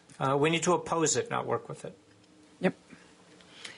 Joel, thank you for joining me. It is always a pleasure, and it wasn't. This was a dark conversation. It's always a pleasure. That was not a pleasure. To spend time with Thank you, Joan. We've got to find our joy where we can, and like it or not, buddy, I like you. Damn it. You're the best, Joan. Thanks so much. Take care. We are going to take a break for news. We'll be back with more after this. Hey, where's Hal Sparks? I'm not sure where he is now, but I know where you can find him Saturdays at 11. He'll be right here on WCPT 820 for the Hal Sparks radio program, Mega Worldwide. You're listening to WCPT 820. because facts matter. It's time for Joan Esposito. Live, local, and progressive. I want somebody who's passionate. I want somebody who can talk to people like a real person, who can make people feel things, who can make people want to follow them. It's time for Joan Esposito on WCPT 820, Chicago's Progressive Talk. We are going to have another talk that mentions and maybe even revolves around the idea of tariffs. Sometimes things like that can be confusing to people, which is why I always keep this particular sound clip from the movie Ferris Bueller's Day Off handy, because it shows a very defeated Ben Stein trying to explain to his class of uninvolved and ignorant teenagers exactly what a tariff is. Listen to this. In 1930, the Republican-controlled House of Representatives, in an effort to alleviate the effects of the, anyone? The Great Depression, passed the, anyone? A tariff bill, the Hawley-Smoot Tariff Act, which anyone raised or lowered, raised tariffs in an effort to collect more revenue for the federal government. Did it work? Anyone? Anyone know the effects? It did not work, and the United States sank deeper into the Great Depression. Well, we don't have just anyone here to talk about this. We have Joshua Meltzer, who's the Senior Fellow, Global Economy and Development at the Brookings Institute here. He recently published an article, Trump's 25% tariffs on Canada and Mexico will be a blow to all three economies. Joshua, thank you so much for being here. Pleasure. Great to be here. Tariffs are not paid by the countries that export the goods. You know that, I know that. Anybody who watched Ferris Bueller's Day Off has an idea about that. And yet Donald Trump seems to continue to say that somehow tariffs are going to make us all kinds of money. What do you think about that? Right. Well, I really enjoyed the clip from Ferris Bueller's Day Off. That was a blast from the past. And I underscore that this could be a somewhat kind of dry topic at times, certainly. But unfortunately, it's something we have to pay attention to at the moment, I guess, given sort of the range of tariffs that Trump is threatening. And really the most consequential are the threat of 25% tariffs on imports from Canada and Mexico. And I think it's probably, worth underscoring that we, of course, had, tariffs on imports from China during the first Trump administration, up to 20 or so percent, 25% in some cases.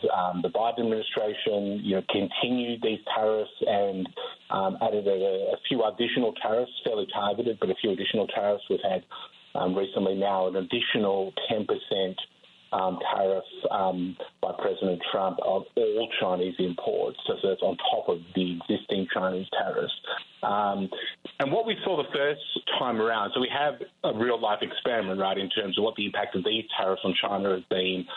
We've got some work we've done on what that would tell us about what the impact on tariffs from Canada and Mexico would be. And there's multiple ways of thinking about this, and we can talk about the economics, but I think there's a bigger kind of geostrategic picture here at play as well, which is worth getting into. But just to kind of get to your question, we saw from the first, tranche of tariffs that have been placed on China that, it's pretty well, researched and understood now that essentially a lot of these tariffs get passed through, right? They get passed through to consumers in the form of higher prices.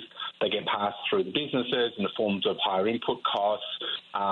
If you're, it allows domestic producers to raise prices as well as their competitors who are maybe importing from China have to raise prices due to the tariff. And so, and this is part of, the economic picture, the inflationary story in the United States broadly. But the effect was a little muted in that the U.S. economy during 2019, when we had these China tariffs continue to grow, then we had COVID, then we had a very huge stimulus package, and so the U.S. economy has been doing very well despite these tariffs. And so I think, it can lead one to think, oh, the U.S. is fine, we can put tariffs on other countries, look, the economy is still strong, we're doing well. But it's always worth keeping in mind that the sectors where we've seen tariffs on China, these have been pass-through costs to businesses and consumers, and broader economic trends have sort of meant that we haven't seen, major slowdowns in economic growth and so forth. And there's been a range of other things affecting inflation beyond tariffs as well. So that's kind of the lesson from the China tariffs. And I just will, kickstart the what we're going to go through now, which is to say that putting 25% tariffs on imports from Canada and Mexico across the board, which is what the president has proposed, would be an order of magnitude different to what we've been doing with respect to China. Mexico and Canada are the United States' first and second largest trading partners. And also importantly is that a lot of the trade that happens between Mexico and the United States and Canada and the United States is through supply chains, right? It's order supply chains, it's IT, it's agriculture, there's a lot of energy products which are inputs and end up at the pump. And so it means that if you're, just to take orders for one example, where products are crossing borders multiple times in order to make a finished product, and you put a 25% tariff on every time one of these inputs crosses borders, you very quickly add that up and it makes these sectors almost largely uneconomic. So you've got both the fact that these are our largest trading partners plus the huge importance of supply chain in that trading relationship, which would mean that the impact on tariffs would be, an order of magnitude larger for the United States as well as for Canada and Mexico than what we've seen with respect to China. And I'll just finish quickly by saying that the other important thing, of course, is that the economic situation in the United States is quite different than it was in 2019 or 2018. We obviously have had significant inflation. That's come down, but it's not where the Fed wants it to be. So just on the inflation picture alone, that was not really an issue in 2018, 2019. Inflation had been consistently low, and essentially there was room in the economy to absorb some higher prices. We don't have that room, so the impact on prices and the flow-through effect on how the Federal Reserve thinks about interest rates is going to be a lot more significant. And in fact, the Federal Reserve has really already signalled that their sort of essential pause in bringing interest rates down is in part due to the fact that inflation expectations have begun to rise as consumers and businesses anticipate higher prices because of proposed tariffs. Joshua, Trump's defenders say, well, he doesn't really mean to impose these tariffs. He's just going to, well, he might impose them, but then he'll back off, or he'll just threaten them because he wants something from these countries, and threatening tariffs is a good way to get some kind of better deal. Like supposedly Trump's threats to retake control of the Panama Canal were meant to get Panama to short circuit some of the arrangements that they had made with the Chinese. That it's all like a master plan of a way to threaten, a way to apply pressure to get some kind of benefit. Do you see that? Look, I think absolutely that's potentially the ultimate end game here. It's a little hard to say because I think different figures in the administration have got a different view of tariffs. So some have sort of pointed to tariffs as a revenue-raising possibility, which would only really be viable if you planned on keeping tariffs, not taking them off after some period of time in a negotiating strategy. Trump obviously did use tariffs against China to get them to come to the table to do what was called the Phase 1 China trade deal, but the tariffs remain for various reasons after that even. There is the United States-Mexico-Canada agreement, which is the trade agreement that governs the three countries. It replaced NAFTA in essentially came into effect in July 2020. It was negotiated by the Trump administration as a replacement for NAFTA, has built into it a review mechanism. So the agreement is to be reviewed by July next year. And the Trump administration has made quite clear that they want to use this review process to really renegotiate the agreement. And so given that, it adds credence to the claims that this is all about essentially a negotiating strategy to kind of get a good outcome for the United States through this review/negotiation that will happen over the next 12 months. I think Canada and Mexico are probably making similar assessments. I think that the economic costs to the three countries, but including the United States, of actually implementing a 25% across-the-board tariff, which the president, as I mentioned, has essentially threatened to do, would be very economically costly. It would be ultimately politically costly. It's potentially not really that sustainable over any significant period of time. It would be a lot more costly for Canada and Mexico because they are a lot more essentially trade dependent on, particularly on exports to the United States, and the US is on exports to Mexico and Canada. But having said that, Canada and Mexico said they would retaliate. So the cost in the short term would be very high, but potentially this would be towards a deal. I do want to mention one additional thing, which is that one of the things that I think is important here is that there sort of has been a fairly bipartisan view that's developed that the key sort of strategic challenge, both economically and from a national security perspective, is with respect to China. There's been a lot of efforts to deal with that, and some of that is about making supply chains more resilient, more secure, being less dependent on China for imports of critical products. And in order to do that, it is clear that you need deeper cooperation with Canada and Mexico. You need actually more trade, more investment across the three countries, because the United States just can't do everything alone, right? When it comes to things like critical minerals, Canada's got to be a key player. And these tariffs have generated, and the threat of them have generated a huge amount of anti-American sentiment in Canada in particular, but Mexico as well, which is just going to make that level of cooperation and being more strategic with respect to China a lot harder. I'm speaking with Joshua Meltzer, who's a senior fellow in the Global Economy and Development Program at the Brookings Institution. We are going to take a break. We're going to be back with more after this. Choose Views with Richard Chu. It's taking action that matters. Whether it was 600, 6,000, or 600,000 people out, there's the impact of the voice being heard, but it's also we feeling like I'm not just sitting watching this train go by, this horror show go by, and not doing something. And then when you find that there are more like-minded people than you realize, you understand that there are more of us than there are of them. Richard Chu, weekday mornings at 6 on WCPT 820. You're listening to WCPT 820 because facts matter. If you are interested in buying a house or refinancing a house, if you are a CPA or even a divorce attorney and you're wondering why the mortgage professional you've worked with before is not returning your calls, it may be that they are no longer part of the industry.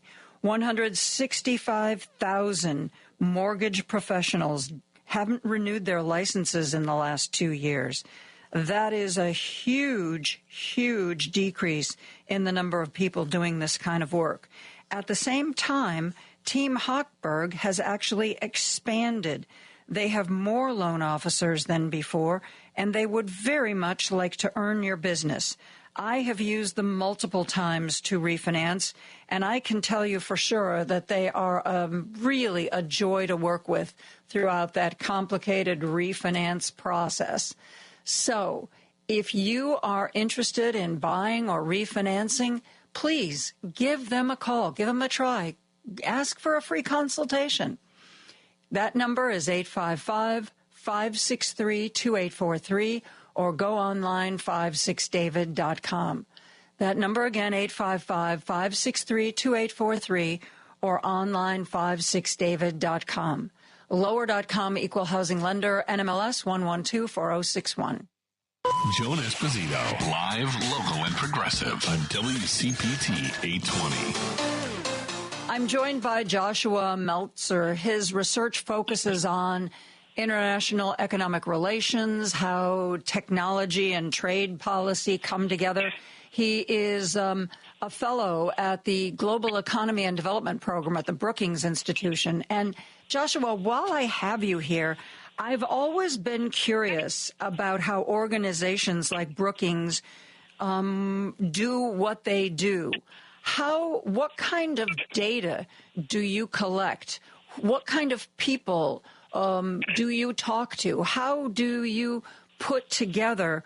How does all of this coalesce? What are your sources?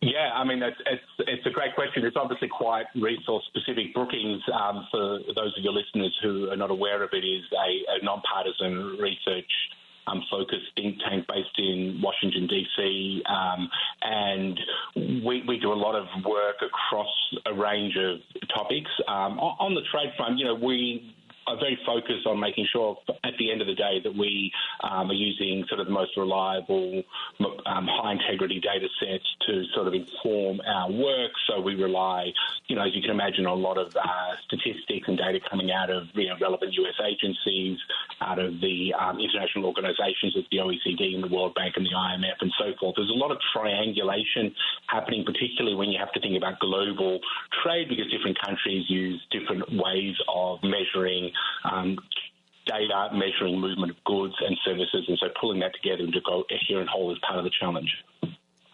Are you a statistician? I'm not. No, I'm a lawyer and I'm an economist. I have enough statistics to know what I don't know and have a bevy of extremely well qualified and extremely smart researchers that help me where I am lacking in statistical knowledge.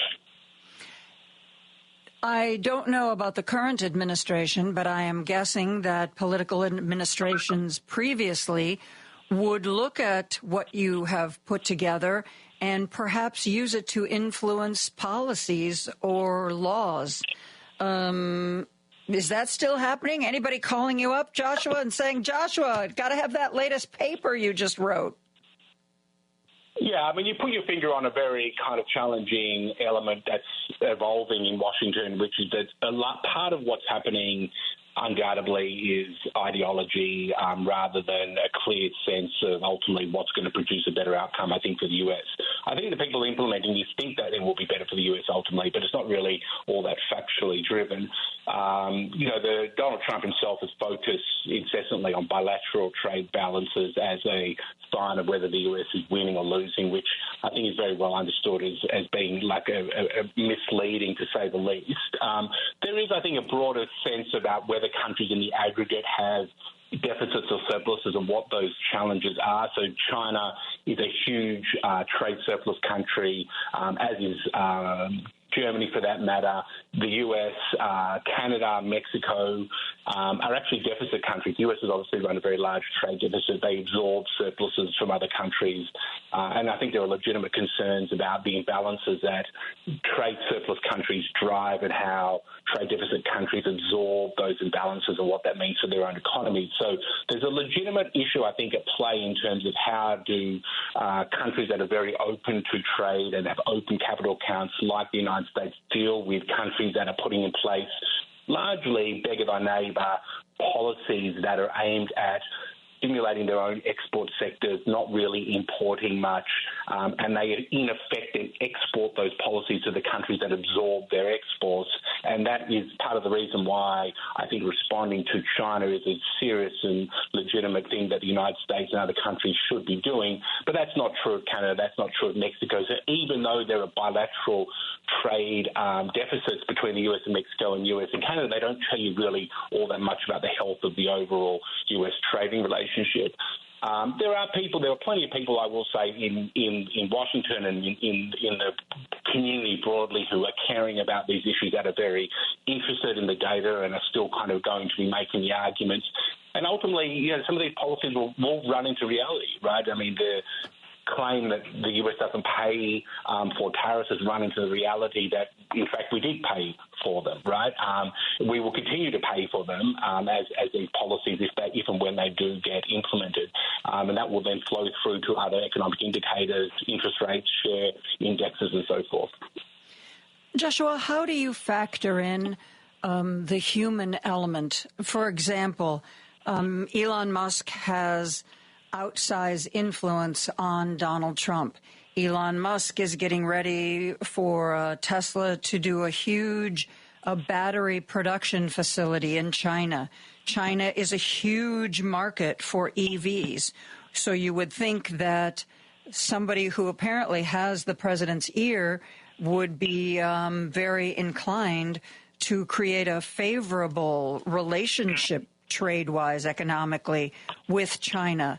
So how do you just not worry about that kind of whispering in somebody's ear and what effect that will have? Do you just look at the numbers, look at the data, and without that human element? Look, it's very hard at this stage to know what the U.S. kind of policy towards China is ultimately going to be. We haven't really seen that come out of the administration yet. There's typically a review of any new administration of some of the major challenges before they coalesce around what their next steps are going to be. I think the expectation is that the US will continue to be very focused on China, that tariffs will be a big part of that story. I think the key question, I think, which might differentiate the Trump administration from the Biden administration is whether Trump wants to do another deal with China. And some of the indications recently are that he may. As I mentioned before, that's what he pursued with China when he was first in office. He produced a so-called phase 1 trade deal, which by its heading obviously indicated there was meant to be a phase 2, which they never got to, and was really ultimately going to be the more meaningful, significant part of any potential trade outcome. The first one was more focused on particular purchases of some US exports, which had its own problems, but not getting into that. The key difference with the Biden administration was the Biden administration effectively said, look, we don't think we can change China. We've been dialoguing with China for a decade through various forums. We've seen no progress. Xi is in power forever by the looks of it until he passes away without major sort of changes in the political system in China, which we can't, force on the Chinese. It's up to them to decide. We accept China as it is, and we're going to redesign a trading system to work around China, which means building closer relationships with allies, new trade arrangements with allies, de-risking or reducing exposure to trade with China. And, that was the Biden administration approach. If Trump wants to do a deal with China, that changes the dynamic, right? It means that tariffs potentially are more of a bargaining tool. Maybe there's a place where he takes them at loss. There's other kind of restrictions that the US has placed on exports to China and investment from China, which you would imagine the Chinese want to have removed. But this is complicated, and I think it's still early days, and we'll have to see carefully what happens there. Yes, if we survive, we will definitely have to see what happens. Joshua Meltzer, Senior Fellow, Global Economy and Development at the Brookings Institute. Joshua, thanks so much for joining us. Pleasure. Thank you so much. We are going to take a break, and as promised earlier today, when we come back, I'm going to share more of what Governor Pritzker said on Wednesday when he gave a combined budget and State of the State address. He was I think, at his most eloquent. We'll be back with more after this. This is Chicago's Progressive Talk, 820 AM, WCPT Willow Springs, and online at WCPT820.com, where facts matter. Joan Esposito, live, local, and progressive on WCPT 820. This Wednesday, Governor Pritzker gave a combined State of the State state budget address in Springfield. And I really enjoyed it. I thought it was an extremely well-written speech. It was very real and pragmatic and also inspiring. One of the things that he said was that in the first Trump administration, he said, that he bent a knee to Trump. That was in the throes of COVID, and he flattered Trump, told him how great he was in an effort to try to get the federal government to deliver ventilators to the state of Illinois. Well, we got a delivery from the feds, but it wasn't ventilators. They were BiPAP machines, kind of a continuous positive airway pressure device that is not anywhere near the same thing as a ventilator for those people who need ventilators. And he said, he learned his lesson. This is not somebody that he feels he can work with. This is somebody that he feels he needs to resist. I wish, frankly, more of our lawmakers felt this way. Perhaps after they hear our voices and our protests, maybe things will change. I have a long clip of a part of the full speech, which, if you can, I would advise you to try to listen to the whole thing. It's really good. This is a portion of what Governor Pritzker had to say on Wednesday. Listen to this. As some of you know, Skokie, Illinois once had one of the largest populations of Holocaust survivors anywhere in the world. In 1978, Nazis decided that they wanted to march there. The leaders of that march knew that the images of swastika-clad young men goose-stepping down a peaceful suburban street would terrorize the local Jewish population, so many of whom had never recovered from their time in German concentration camps. The prospect of that march sparked a legal fight that went all the way to the Supreme Court. It was a Jewish lawyer from the ACLU who argued the case for the Nazis, contending that even the most hateful of speech was protected under the First Amendment. As an American and as a Jew, I find it difficult to resolve my feelings around that Supreme Court case. But I am grateful that the prospect of Nazis marching in their streets spurred the survivors and other Skokie residents to act. They joined together to form the Holocaust Memorial Foundation and build the first Illinois Holocaust Museum in a storefront in 1981, a small but important forerunner to the one I helped to build 30 years later here. I do not invoke the specter of Nazis lightly, but I know the history intimately and have spent more time than probably anyone in this room with people who survived the Holocaust. Here's what I've learned. The root that tears apart your house's foundation begins as a seed of distrust and hate and blame. The seed that grew into a dictatorship in Europe a lifetime ago didn't arrive overnight. It started with everyday Germans mad about inflation and looking for someone to blame. I'm watching with a foreboding dread what is happening in our country right now. A president who watches a plane go down in the Potomac and suggests without facts or findings that a diversity hire is responsible for the crash. Or the Missouri Attorney General who just sued Starbucks, arguing that consumers pay higher prices for their coffee because the baristas are too female and non-white. The authoritarian playbook is laid bare here. They point to a group of people who don't look like you and tell you to blame them for your problems. I just have one question. What comes next? After we've discriminated against, deported, or disparaged all the immigrants and the gay and lesbian and transgender people, the developmentally disabled, the women, and the minorities, once we've ostracized our neighbors and betrayed our friends, after that, when the problems we started with are still there staring us in the face, what comes next? All the atrocities of human history lurk in the answer to that question. And if we don't want to repeat history, then for God's sake, in this moment, we better be strong enough to learn from it.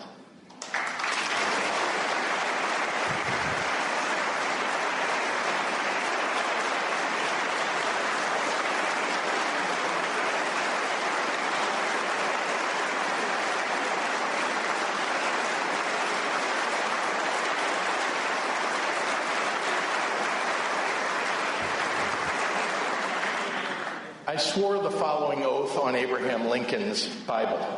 I do solemnly swear that I will support the Constitution of the United States and the Constitution of the State of Illinois, and that I will faithfully discharge the duties of the office of governor according to the best of my ability. My oath is to the Constitution of our state and of our country. We don't have kings in America, and I don't intend to bend the knee to one.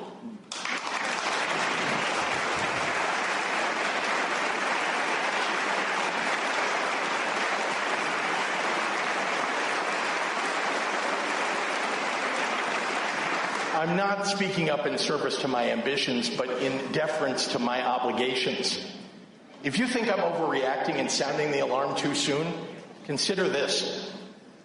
It took the Nazis 1 month, 3 weeks, 2 days, 8 hours, and 40 minutes to dismantle a constitutional republic. And all I'm saying is that when the 5-alarm fire starts to burn, every good person better be ready to man a post with a bucket of water if you want to stop it from raging out of control.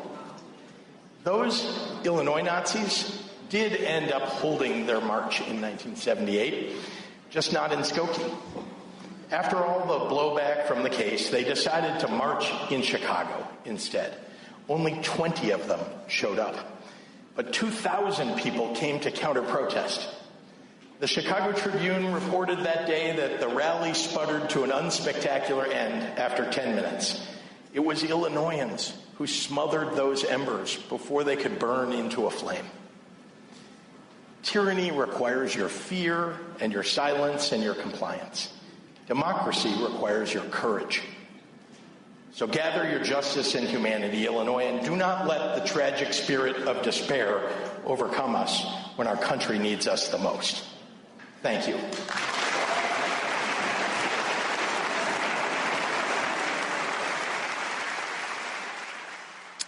That was Illinois Governor J.B. Pritzker setting the tone for his relationship with the Trump administration for the next 4 years. And I think he has learned the hard way that you really don't in any way, shape, or form bend a knee to a bully. You stand up to that bully. We are going to take a break. We are going to be back with more right after this. There's no excuse to miss Joan Esposito. It's #1 on my stereo. Live, local, and progressive. You can listen to her daily at WCPT820.com on your computer or phone. Alexa, play WCPT. WCPT from TuneIn. Joan Esposito, live, local, and progressive on WCPT 820. It has been a day, hasn't it? Oh, let's keep talking about what's going on in the world. I'm joined by Jeff St. John, Director of News and Special Projects at Canary Media, to talk about, well, Jeff, pretty much everything. We're going to talk about everything. Is that okay? Lady Hello, B, I can't. This is Jeff. Yeah, hi, Jeff. Can you hear me? I can. I'm going to put on headphones. I think we're doing the phone now. Is that right? Yes. Here we are. Hi, this is Jeff. Hello, Jeff. I told the audience about how you are the Director of News and Special Projects at Canary Media. What special projects are you working on? Hey, we work on a lot of stuff. Right now, I happen to be working on a 4-part series looking at the massive increase in electricity demand for data centers and AI, the challenges and the potential problems with trying to meet that increased demand for electricity, how it could really drive up costs and carbon emissions, both of which hurt regular, everyday consumers and people, and what solutions there are to build clean energy and build flexibility into the big data centers that people want to build so that they can actually boost the reliability of the grid and reduce carbon emissions instead of doing the opposite. When you talk about these data centers, what do you mean by that? Because, there's big plans in Illinois to build a quantum computing campus. Is that the kind of thing you're talking about or something else? I don't know about quantum computing. I don't even know what it is, except it's Me neither. It has to do with quantums. We're going to compute them. Yes, but no, this is really, it's a bunch of different stuff. A lot of it is just regular enterprise data centers like YouTube videos or like banking transactions, but some of it is cryptocurrency mining, which I think is not a good use of electricity or anyone's time or effort. And a lot of it is being driven by big companies like, Microsoft, Google, Amazon, Meta, and others trying to build out their computing capacity for artificial intelligence, so-called large language models, other kinds of, using computers to try to do tasks that humans do with varying degrees of success, quite limited. And the enormous amount of electricity that these, data centers take to do these AI tasks. There's a lot of hype around this area. I think we've recently seen a lot of folks point out that you might not need nearly as much energy as the AI proponents here in this country say you'll need. And we don't know if all the electricity demand that they're forecasting they'll need will actually be supported by the amount of money you might be able to make actually selling people services that AI provides. So in such instances, you want to be cautious and make sure you don't ask everyday customers, you and me, to pay for new power plants and new power grids to provide electricity to data centers that might not be able to make money doing what they do with the electrons they use. And these are the main challenges you got to look at.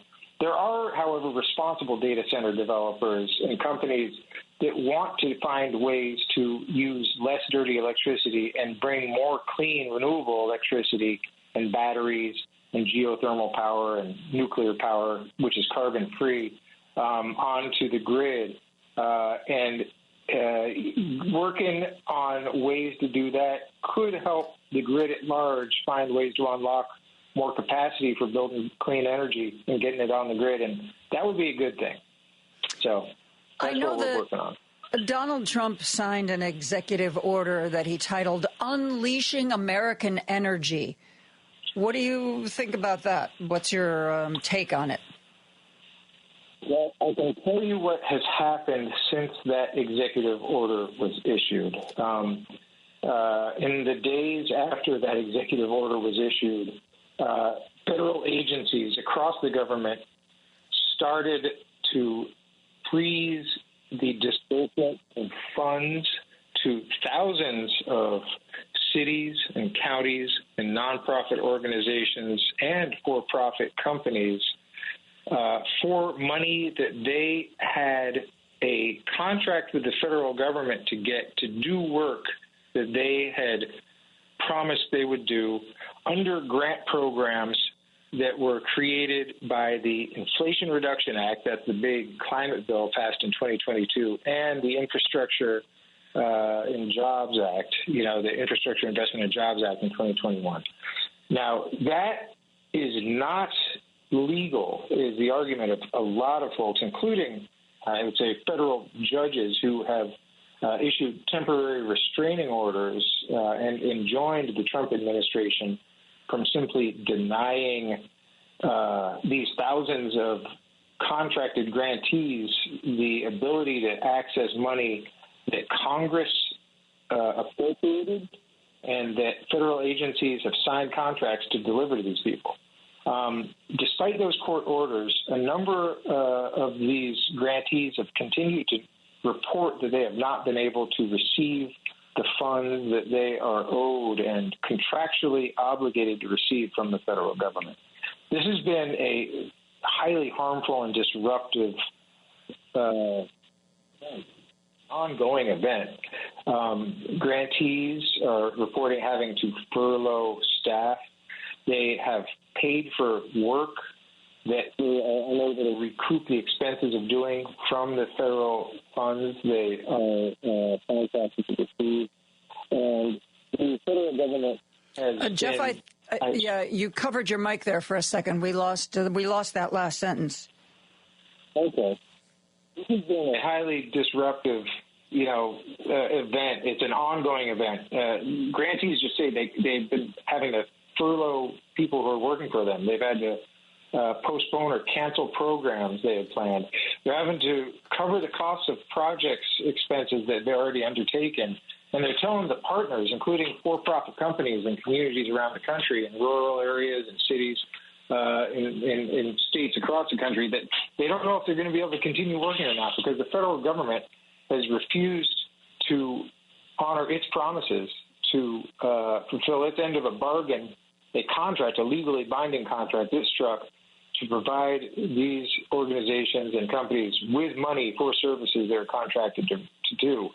It's already happened before, and there are plenty of lawyers and organizations that are asking courts to intervene.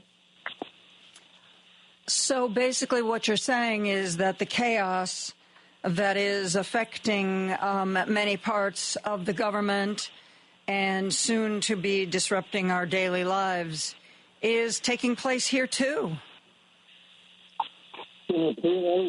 Certainly.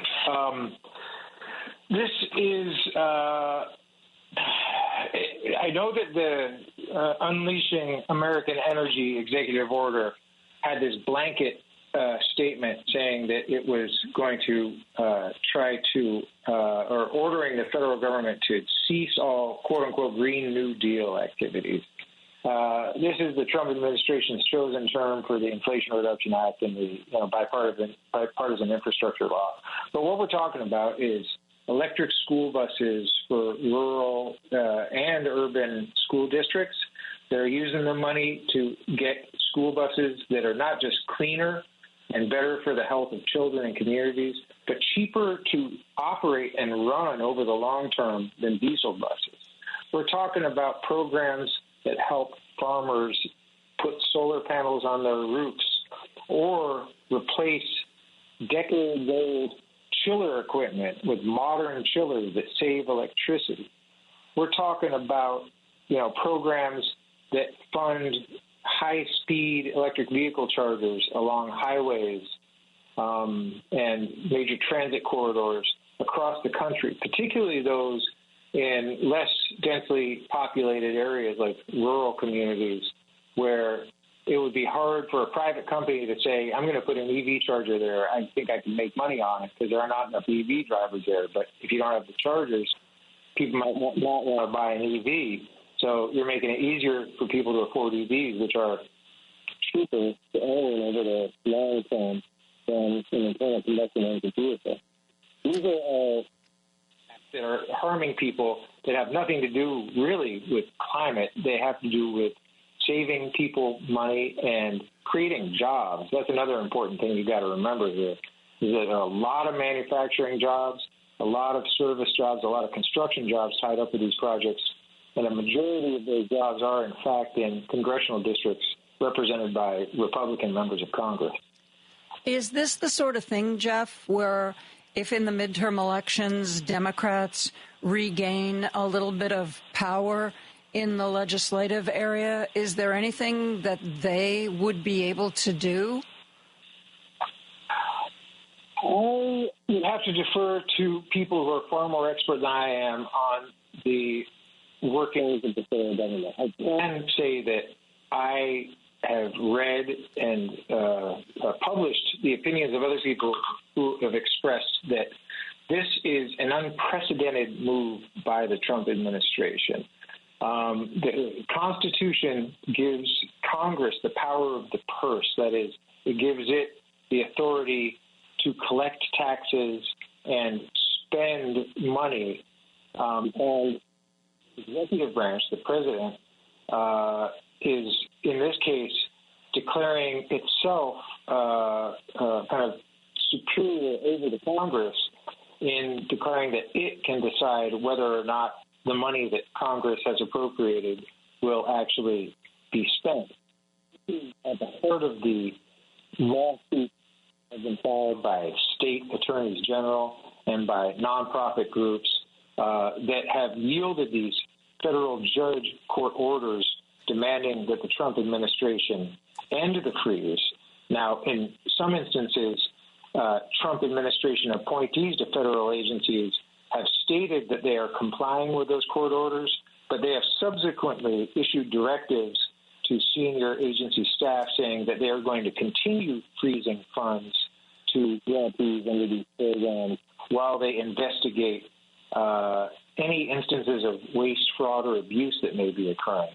This is highly problematic, as you can imagine, because the Trump administration is simultaneously laying off or furloughing large numbers of federal staff in these agencies, and grantees say that their emails and phone calls to these agencies asking for any information on what is happening or when things are going to change or what they can do are being left unanswered. So it is not at all clear at this point whether or not Congress is going to